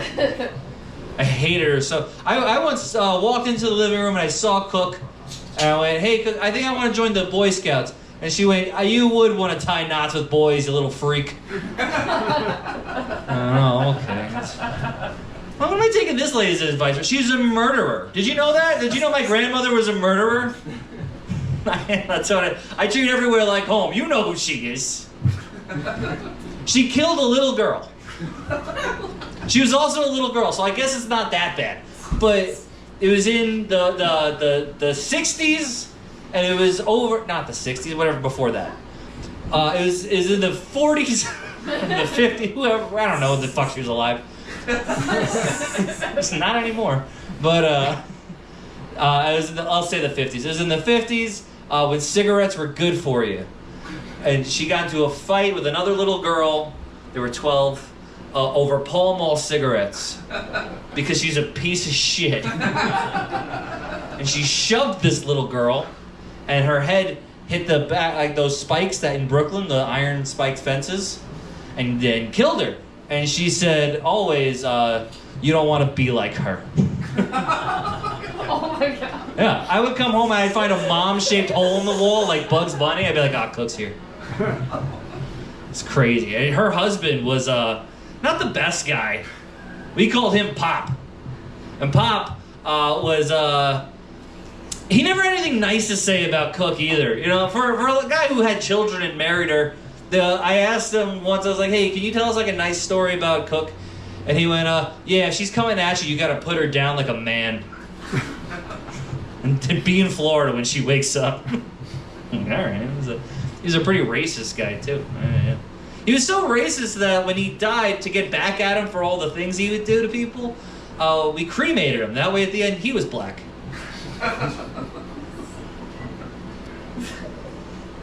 Tired of Italians, man. He loved Columbus Day. You guys care about Columbus Day up here? You like Columbus Day? Yeah, in this house, he's a hero. Oh. Elder Sopranos fans never shut the fuck up. I'm so tired of the Sopranos. The Wire's better. I only say that because I'm white, and I used to mess with him because he would clap for Columbus Day, but like, you know, they fired him, right? And he'd be like, "What are you talking about?" I'd be like, yeah, Italy fired Columbus. He goes, no, he found this country. He wrote the Declaration on a slice of mutata. I don't even know what that is, but okay. But do you ever wonder, like, how that meeting went when the King of Italy fired Columbus? Do you think he called him into his throne room and maybe, like, the King of Italy had, like, a silly accent? And he's like, "Christopher, what do you mean you want to go to a new world? I can't send you nowhere, you rape. Everywhere you go, you rape. I send you over here, you rape. You go over there, you rape. You're a bad guy. You're supposed to trade the spices, not the spicy. It's so bad. You do that, you take that shit to Spain." And he goes, "I take that shit to Spain." And here we are. Ah, fuck. I believed in that one. It's all right. Let's do this one then. You guys know the uvulation chant, the Muslim one, the I'll make the sound la la la la when they do that. Sabrina Carpenter got in trouble for like saying she didn't like it recently, and I'll make you guys feel better about it. It's just yeehaw. It's the same thing. And that's how you know that Arabs are Caucasian. They have a yeehaw. They live in a desert. That's all it is.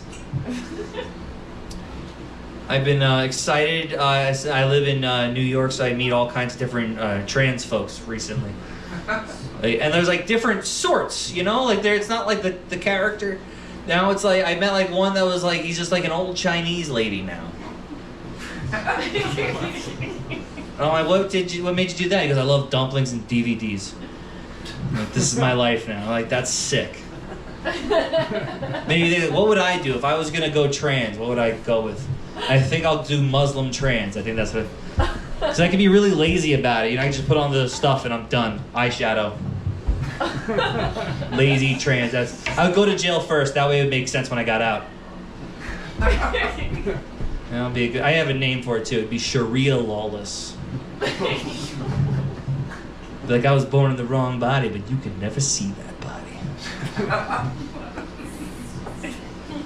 Yeah, I'm 10 steps ahead of you people up here. Where am I? Millbrook? I'm 10 steps ahead of you motherfuckers in Millbrook. Okay. Well, if you guys want to see more of my content, you can find me on the Citizen app. Thank you.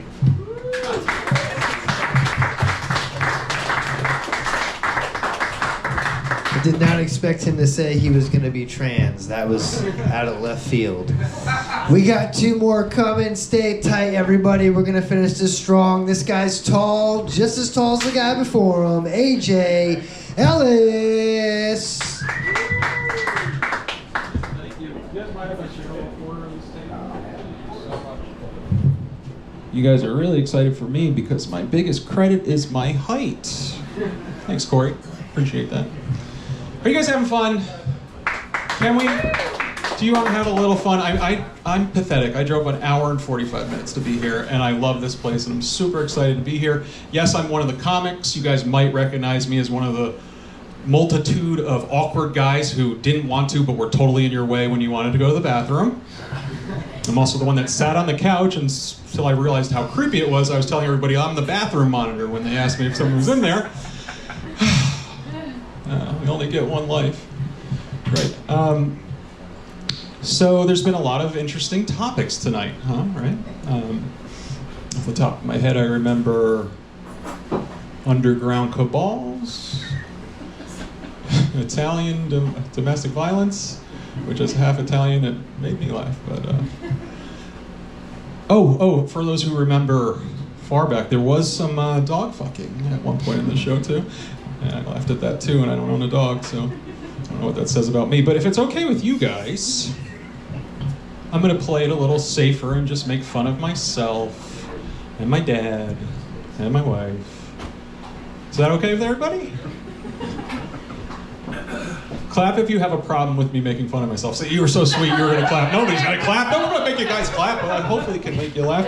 So the worst thing about me is that I am an intellectual narcissist, which means that I always think I'm the smartest guy in the room, which I just proved by explaining intellectual narcissism to a room full of grown fucking adults.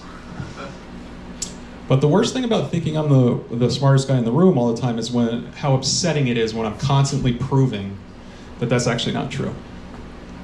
I'll give you an example. For instance, gun to my head, I can't tell you why there's a sign in my neighborhood that says deaf child area. Sure, keep kids safe, but I've never had one run out in front of my car and thought to myself, fuck it, I beeped. Just checking, no one's paying attention. I'm in my 40s now, and I can't believe that, not you guys, I meant the people who write the signs. I'm not going to do even better by beating up on you guys. But you guys feel free to beat up on me, throw glasses, whatever. I can dodge it. That was a weird thing to waste 30 seconds on. Back to me. My least favorite and favorite subject at the same time. I can't believe that I'm in my 40s and somehow I've still yet to encounter a sex shop called Toys F Us. Seems like that one should have happened by now, right? I know that back in the day, everybody called them tennis shoes, right? And now we all call them sneakers. And that part makes sense. That change makes sense because it's more of like a functional name, right? They can help you be sneaky. It's the #1 appreciated shoe by muggers everywhere. I was going to say rapists, but I know that this room is feeling a lot of pain right now, so I went with muggers. And I'll say, not everybody plays tennis. Sure, so. What I can't figure out is not everybody does yoga, but we're still very much calling them yoga pants. Might it be time for a more functional name? Like, I don't know, camel socks? Camel socks? I bet the guys that are sitting facing the other way are not as bummed out as they were when they first stepped up to the table and they're like, oh, I'm not gonna be able to see the show. All right, no more meta commentary. Am I an asshole because I just assumed that the airline with the least amount of legroom would be Virgin Airlines? Not as tight up in that fuselage as I feared, but that could be because I'm Irish. Yeah. So recently I got a new job, and I'm self-employed now and full-time. And I was going to say don't clap, but you didn't, so we're good. And I didn't want you to clap anyway, because all it means is I'm now up to 40 hours a week of giving myself a hand job. Yeah, long shifts, but at least it's short work. And I'm certainly looking to outsource some of those hours, ladies or gentlemen. It's Pride Month, who cares? Yeah, but I love doing stand-up. It's great. Hurts a little bit at tax time, I'll say, because I do my family's taxes. And I get to I get to put in my wife's W-2 for her income. And then when it comes to mine, I get to write in the word allowance. So that feels really good. Oh, and I just realized I have to start declaring gift cards, too. That's really going to set me back next year. Am I just out of my mind? Am I really crazy because I thought that they'd happily take a BJ's gift card at Dick's? Not crazy, right? Shouldn't have brought it up in my first meeting there, because I also work as a writer, and I recently got hired by Dick's Sporting Goods because they needed a slogan. So I came hot out of the gates with this. Uh-oh. The sound of my heart. I came up with this hot slogan right out of the gate. Dick's. Grab some balls after you come inside. So I recently got fired by Dick's Sporting Goods. So I can't call myself a writer anymore. And the same day, I found out I'm no longer supposed to be claiming that I'm an actor. Yeah, I was informed that I'm not going to be receiving my SAG card. Apparently, they consider it more like an extra when it's just the one episode of To Catch a Predator.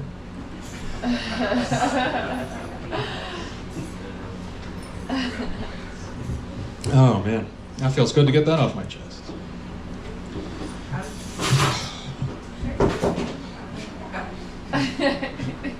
Give it up for your bar staff. Dara's cleaning up somebody's mess. They're awesome. Everybody's great. You guys think we were annoying blocking you to go to the bathroom? We're literally physically making their job harder, and it's already a hard job. So thank you guys for everybody that is working hard tonight. They also have to listen to this show for a pre-tip minimum wage. Oh yeah, probably not in New York.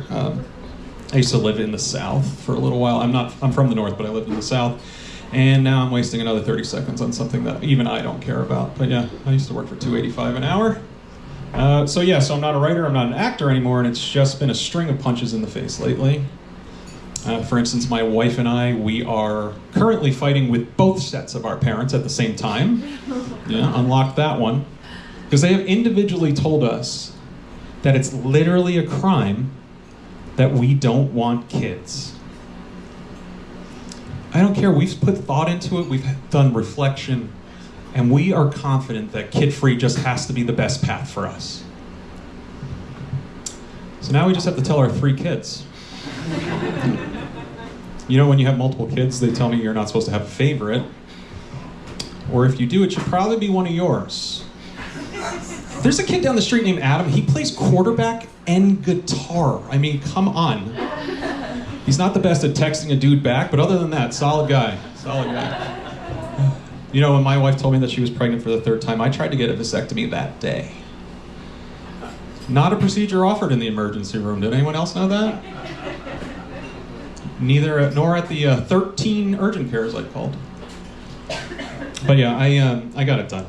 Took care of it. Mission accomplished. Called in a surgical strike, cut off the enemy supply lines, and now I have nothing to worry about if I should come and my wife each and every year. It's actually not fair. It's so hacked to make fun of sexless marriage, marriage not having sex things. That's how you say that. Because between you and me, guys, and let's keep this in Millbrook, I don't think it's going to travel by wire for an hour and 45-minute drive, but between us, I can tell that my wife wants to fuck tonight. Yeah. It's extremely clear from the filthy text that she hasn't stopped sending me. From her girls' trip in Nashville. She's in Tennessee enlisting volunteers. But fuck her. I mean, I won't, but maybe a honky-tonk cowboy will get to saddle it tonight. Give her the old bootin', scootin' or cooter. It's hard to hear that one when you're making a James Bond special. Shaken, not stirred. She nailed it. Yeah, but you know, my wife, speaking of cowboys, she is so horny that she thinks the term dude ranch is just a fun name for jizz. That one takes the longest. I love the people who finally got there. Thank you for that. Let's change gears. Let's talk about the things I thought of in my hour and 45-minute ride up here. So happy Pride Month, of course. I love Pride Month, even though I'm straight or whatever, but my favorite part of Pride Month is how much easier my boomer conservative father gets angry for no reason. Most of the year something has to happen or he has to watch something on Führer News, but all he has to do in my little hometown is drive through the center and see one flag. He sees that rainbow, and I don't know why, but he's like, this has gone too far. I don't know his interest in the rainbow. He treats the rainbow as a concept like the Native American stolen land of flags, but somehow at the same time doesn't give a shit about Native Americans or stolen land. I don't know where it came from, but I can see him muttering under his breath. I can't hear him, but I've known him long enough. I know what he's saying. He's just sitting there. He's like, fucking rainbow. Rainbow means light refraction over atmospheric moisture, and it always has. It's to be enjoyed by a man and a woman. Talk amongst yourselves. I'll be right back. All right. So I took my son. I have a 12-year-old son. I took him to the He-Man movie recently because I'm old enough that when I was a little kid in the 80s, like He-Man was my first thing. I fucking loved He-Man. It was so cool. But I gotta say, 40 years later, He-Man looks a little different than I remember. It's I remember my dad used to have to camp out to get these toys and he'd be like, why does the ripped guy have no shirt and he has a furry loincloth? Or why does this guy in the pink sweater get to transform with his magical sparkly sword into a shirtless bodybuilder who somehow got tanner? And I was like, wow, Dad, you're paying a lot of attention to the details. But I kind of get it now, watching that movie with my son. I sort of understand why my father's not only homophobic, but he was a little concerned for the first few years of my life that I might have been involved in that problem. But now, you know, that's been a long time ago now. I took my son to the movie, and on the way home, we didn't really talk about it, but I can tell that by the look on his face that he has now taken the torch from my father, is now concerned his dad might be gay. But I have the power, and I don't care. He-Man, baby. I got to cheat on this one because I want to show you guys. I wrote this because it just happened on my way up here. I want to explain to you or show you what I accomplished in an hour and 45-minute drive. Because I wrote a sonnet. I think it's a sonnet. I don't know. It's not iambic pentameter, but if you confer at all with his royal gayness, Stinky Joel, you'll learn he calls an oiled anus the pinky hole. That was for my cousin Joel. All right, that went as well as I thought it would, but that one was for me, guys. I'm not going to start taking requests and make those worse. Talking about my wife, and thank God. Talking about my wife.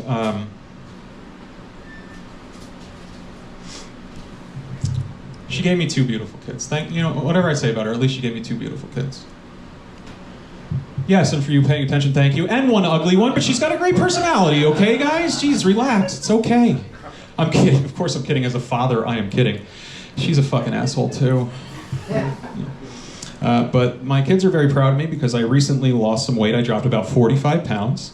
Yep, don't clap 2 for 2. We got this. We're together. But I didn't want you to clap to that one either because it actually turned out to be pretty simple. All I had to do was one simple thing. All I had to do was get diabetes. It was a piece of cake that I could no longer have. But I was able to learn a weight loss hack I'd love to share with you guys real quick. Did you know that if every time you want to have ice cream, instead you have a little tub of 0 sugar Greek yogurt and you stick with it? Yeah, maybe next time the crossbeam won't snap when I go to hang myself. You can live forever as long as you don't enjoy your life. And I'm going without a lot. Reese's Peanut Butter Cups, definitely my favorite candy. Cherry Garcia is my favorite flavor of ice cream. Chocolate cream pies, definitely my favorite Pornhub category. I love the black ladies. And hey, white people, don't tighten up too hard. I'm allowed to, it's okay that I said that. Because through thick and thin, and a little more thick, through thick and thin, my lady is a strong, beautiful black woman. And my wife fucking hates her. But I guess my wife's racist. You think you know somebody, right? Wanted to see if you guys thought I was buffering. It didn't work. All right, so I'm going to close out with this, guys. Maybe it's a weird mood that I'm in, but I am trying to save people with my new PSA because everybody talks about the crazy shit that's online, but what people don't seem to talk about is you need to be careful with your typing because a typo can also fuck up your entire day, like happened to me earlier. Because I tried to go on Ancestry.com, and I made a typo, and I ended up on Incestry.com. And I have very mixed emotions about what I saw there. Of course, the content was horrifying. But to be fair, pretty sweet slogan. Incestry.com. When you're here, you're fucking family. Thank you guys, I'm AJ Ellis.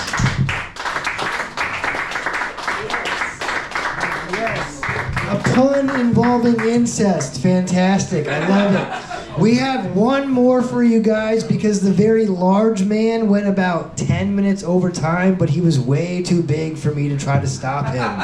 I was not going to be like, hey, stop talking, because he probably would have kicked me and I would have squished.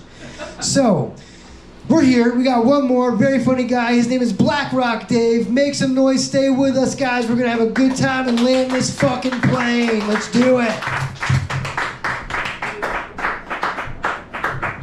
All right, what's up, everybody? Y'all good? Yeah. Yeah. Okay, my real name is David because you're afraid to call it. Oh, I did that too, huh? Nice. Well, listen, the Knicks are champs, right? Any Knicks fans in the building? Oh, yes. Yes. Happy as shit. Can't tell me nothing for the rest of the year, boy. Cop pulls you over, Knicks in 5. You know? I mean, I knew they were going to do big things when they fired Tom Thibodeau. You know what I mean? I hated him as coach. My dad hated him also. I wanted him off the team. My dad wanted him off the planet. I think my father would have murdered Tom Thibodeau if he got close to him. Not calling enough timeouts, man. We beat the San Antonio Spurs. We beat Slender Man, right? For Wemby, yeah? 7'82" or whatever his height was. You know, you saw when he fell one time, he fell and he got a concussion. He fell in his head. He got up, he was spinning, he didn't know where he was. It was like, Victor! He's like, oh, he's Victor. You know what I mean? Yeah, right? You saw that? Shit is crazy, man. He always has something like, I think it's really intellectual to say. You know, they say, hey, you guys blew a 29-point lead. What does that make you feel? He goes, yeah, of course it hurts. But will it fuel us? Of course. You got your ass whooped 5-1, dog. Come on, son. You know? I took French in school. I wasn't very good at it, though. But now I can say something. Je m'appelle David. J'habite au Westchester. That's it. My name is David. I live in Westchester. I usually fuck French people up when they go, ah, bonjour, ça va? Then I tell them something like, oh, je ne parle français, je suis américain, je parle anglais. Which means, I never speak French. I'm American. I speak English. And then they go, oh yeah, whatever it is, and I have no words for them at all. You know, I have nothing at all. Because now I live in Westchester. I lived in Brooklyn for a bit. Anybody been to Brooklyn? Any of you guys been to Brooklyn? Probably you want to go there to live, to dwell among the whites of Brooklyn. No? No? No? Yeah, you good? Let me tell you something. They did a very good job. Places like Bushwick, where murder used to go to die, the whites have done such a fantastic job, ladies and gentlemen. I've seen whites playing dominoes with their back to the streets. You could never do that in the 80s, yo. You would die. Now the whites are there. They brought the gays. They brought blacks that don't shower. Wear boots in the summer. It is a fantastic place. You never get murdered there now. It's crazy. You can get a donut, an organic donut, some fair trade coffee.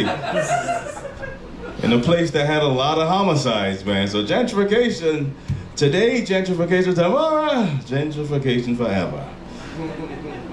Something like that. I grew up in Barbados, man. I grew up in the Caribbean, yeah? Anybody been to the Caribbean? It's where you go to have your affairs. And, have half kids, have interracial kids that nobody knows about. Until you die and they show up at your will. And it's like, hold on, he's got the same nose. You know? It's awesome, man. Anybody been watching World Cup a little bit? Well, this is all you need to know. Japan played Sweden yesterday. There was a black guy on the Japanese team. His last name was Toyota. I'm assuming his first name was Jerome. And the Swedes, I give it up, they had 3 of them. One of them's the last name was Johansson. Probably Tyrone was his first name. You know, I didn't see the final match, but observations is what I'm saying. I usually like to test my white folks with this next joke. Okay, whites. But before I get to that, I gotta get something off my chest. I work with a handful of whites. Boy, they was a motherfucker, boy.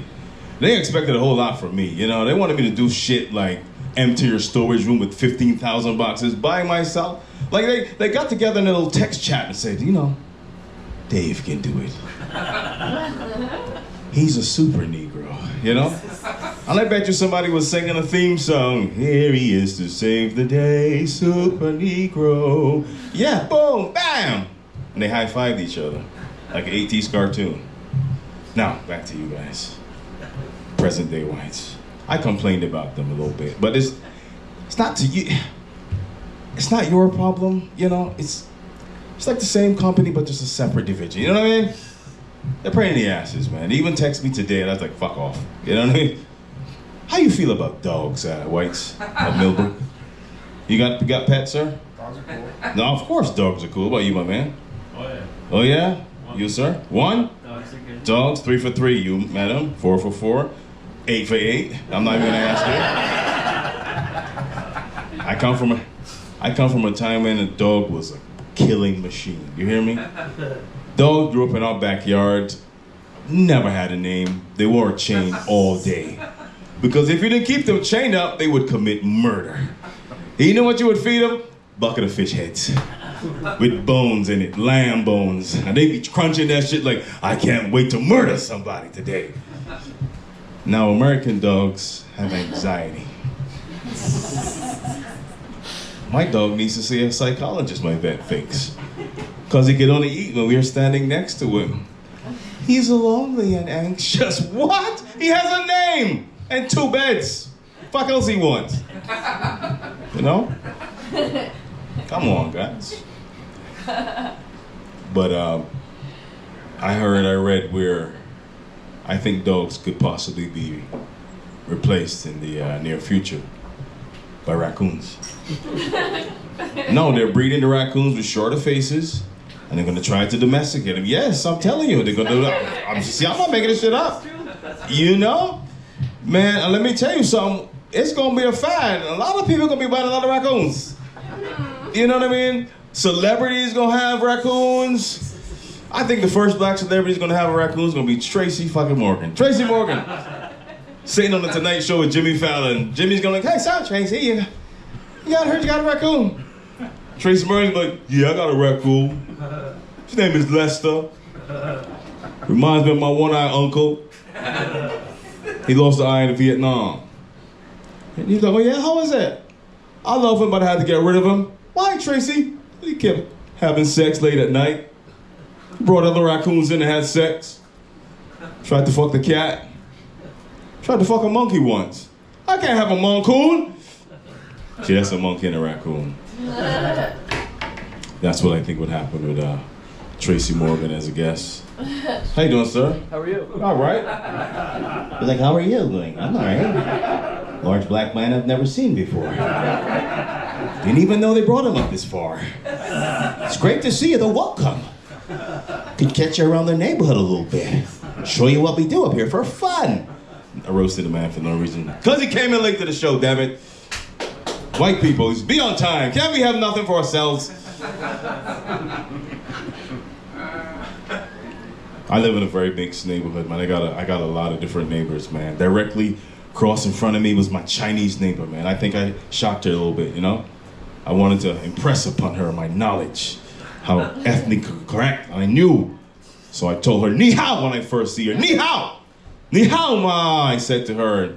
She didn't answer. I figured maybe she wasn't wearing her hearing aid. So I yelled again, ni hao, ma! And then she gave me a box of Japanese cookies. That's on me. It's on me. It's on me. But we like this now. We like this. We cool. And we talk shit about the Chinese on the other side of our circle. Turns out they're Korean. That's on her 100%. I'm following her lead. You know what I mean?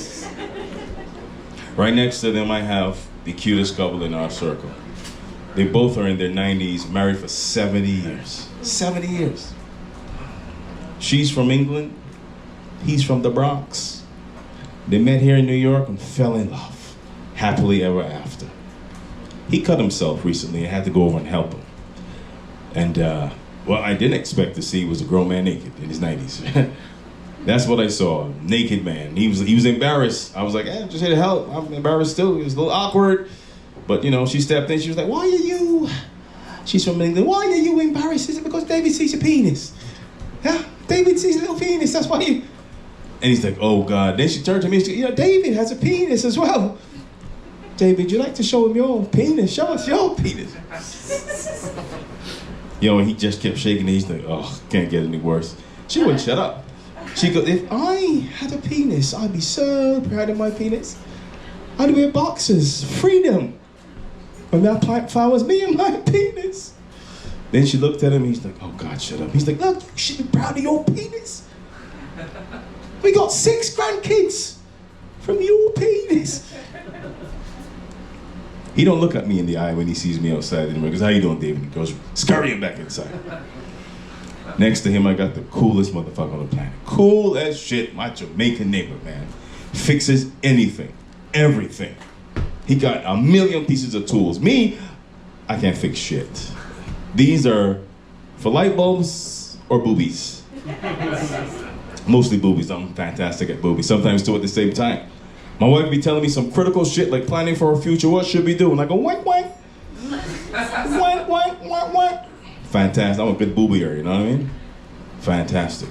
I think if I had zombies, he's the first person I'd call. I'd be like, yo, I got zombies at my door. He's so cool. He's not regular cool. He's Jamaican cool, you know? So he's like, yo, how much zombies I have outside? I'm like, 3 zombie. All right. Get some vinegar, some rainwater, some black pepper, put it in a bottle, shake it up in their eye, because that would kill them. It's like, I don't have rainwater. Rainwater brings mosquitoes, right? He said, all right. He comes over and he kills them with his machete. No, I'm kidding. His fingers. I just told you, he fixes everything. You choke a zombie to death, you know? But I'm telling you, I got another neighbor, man, a stud neighbor, lesbian. Huge Nick fan. Oh my God. When I seen her, yo, because every time I see her, never wear a bra at all. Titties off like this whenever she walks the dog. Move around, you know. She was celebrating too. She was drunk off Budweiser, boy. She kissed my dog on the head. She was like, the next, I love you. My dog said, what the fuck are you doing? It was great. But then she bent down and I saw the most feminine set of titties on a stud. It was, mindfuck. I was like, this shit was mocha and it was beautiful. I even gave the titty a name. I was like, Natalie with an H. How are you doing, you know? And Natalie was about to speak back to me and then she goes, what are you doing? I said, I don't know. It's odd for me too. No, I made that bad. Them shits was flat, stretchy, like Play-Doh. They weren't sexy at all. I got my one uncle, well, I got more than one, but this one hates dogs. He hated his dog. He said to me today, I said, don't you miss the dog? It's empty in the house. He go, oh no, I hated that dog. He's like, thank God that dog is dead. I said, what? Like, dear God, we thank you for your provision, your love, your protection, and for killing that dog. You know what I mean? Amen. You know what I mean? What next? Christian porn? You know what I mean? Dear God, help us when we have sex for millions of people on the internet. I mean, I don't know. It's crazy. Anybody took premarital classes or would take premarital classes? No? She's like, don't believe in marriage. What about you, sir? No? Nobody would take premarital classes? I did. I'm older than you guys. How old are you, sir, if you don't mind me asking? 40.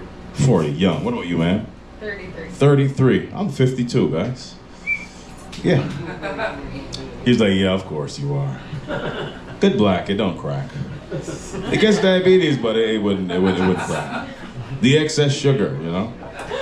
It's always hovering around till you get about 40 and then, you know, it's waiting like this, like to double dutch, like, I'm gonna get you, I'm gonna get you, I'm gonna get you.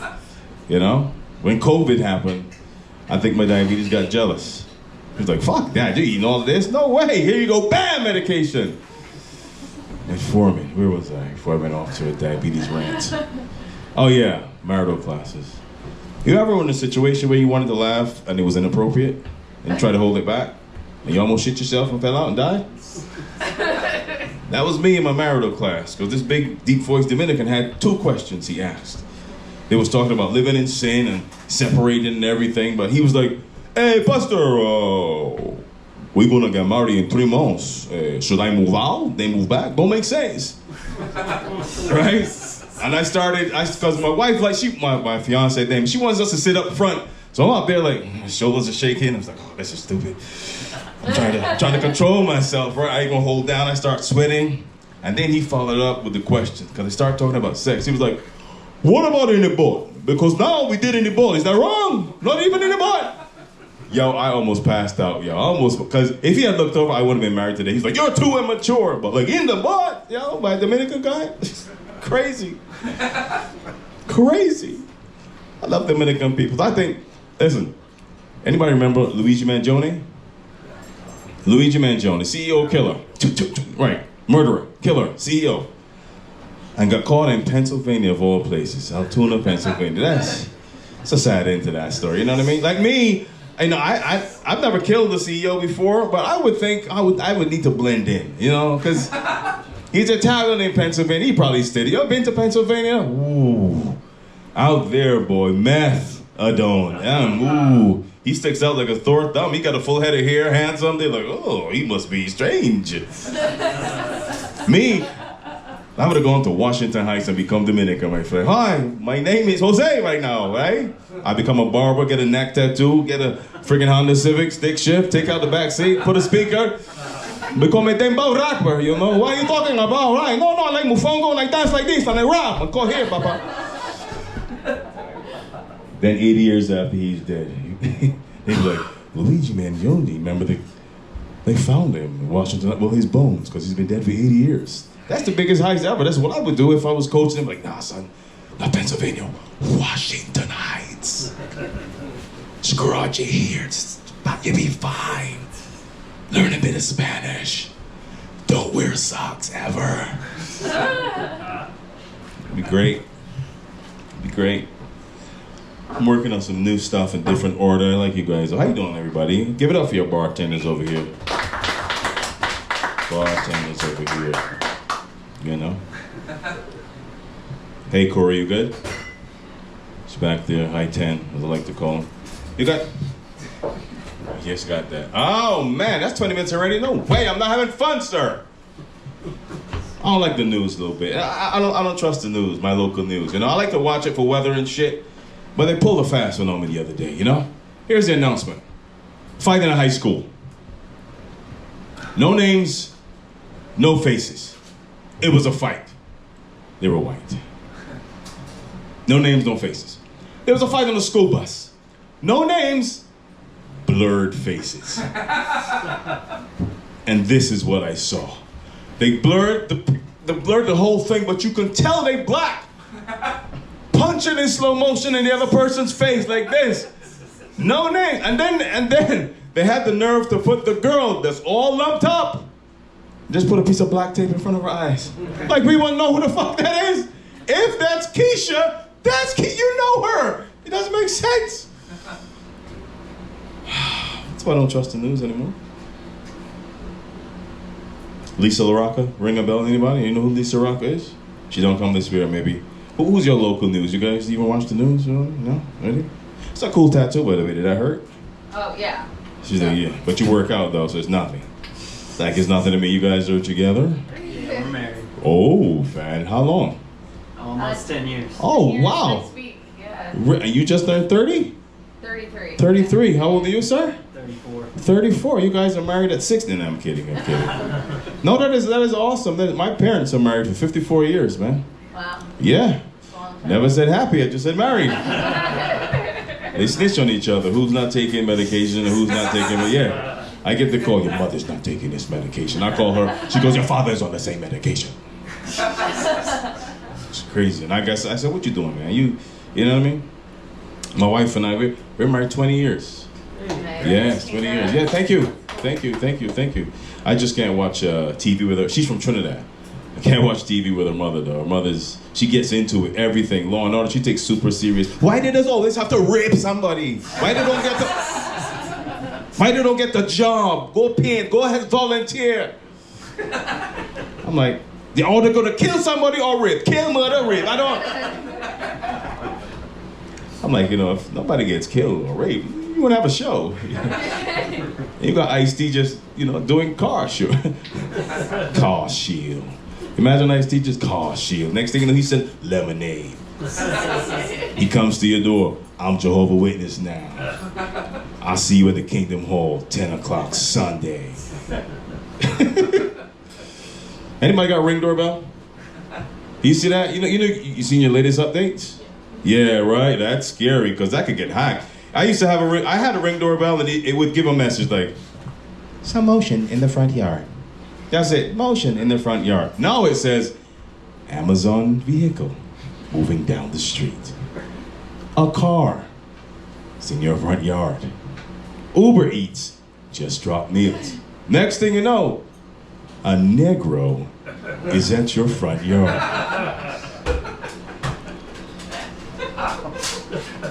There's a gaggle of Jews want to haggle you down to buy your house in cash. There's a white guy here to date your daughter. Fuck no! Get rid of Ring. But I'm gonna leave you with this. I got time for one more, Corey? Yeah. Yes. Congratulations to you guys and whatnot. I don't know how you guys, anybody do the dating thing these days. I'd be so out of it. I was on YouTube because I was looking to finalize a way to lose some weight. I'm lying. I'm looking at bread. Brioche from scratch. I make ridiculous bread. Oh God. But I ran into this thing somehow. It's called Naked Attraction. Anybody ever seen that? Yes. It's out of, you see that? It's out of England. You know what I mean? It's out of England. You always got a host. And they say, they say, What do they call the people? Singletons. Singletons. Yeah, and then they say Naked Attractions. Our show begins where the date ends. Naked. Yeah. 6 women in pods, and you see them pussy first. You know, the host is always like, "Oh, what you looking at?" I don't know. I just want to see something. And they put it up. It's like, "Oh my God, don't like number 3." So why not? It's the fupa. It's the fupa. Oh my God, Stephanie, come on out. And Stephanie comes out. Oh my God, I'm so embarrassed. I had all my friends and family watch. I'm eliminated. So the game works and eliminate all of them till they go on a 1 date and that's it. That's some shit that can only happen in a white country. You're never gonna see that shit in Africa. You know what I mean? So Emmanuel, what brings you to naked dating? I'm here for the vaginas. I see the game on YouTube. I'm here to see if it's real. It's alright, man, the knows what he wants. Show him the vaginas. And he's sitting there for like 10 minutes. I can't make my mind up. Well, you're gonna have to eliminate. Eliminate? Are you crazy?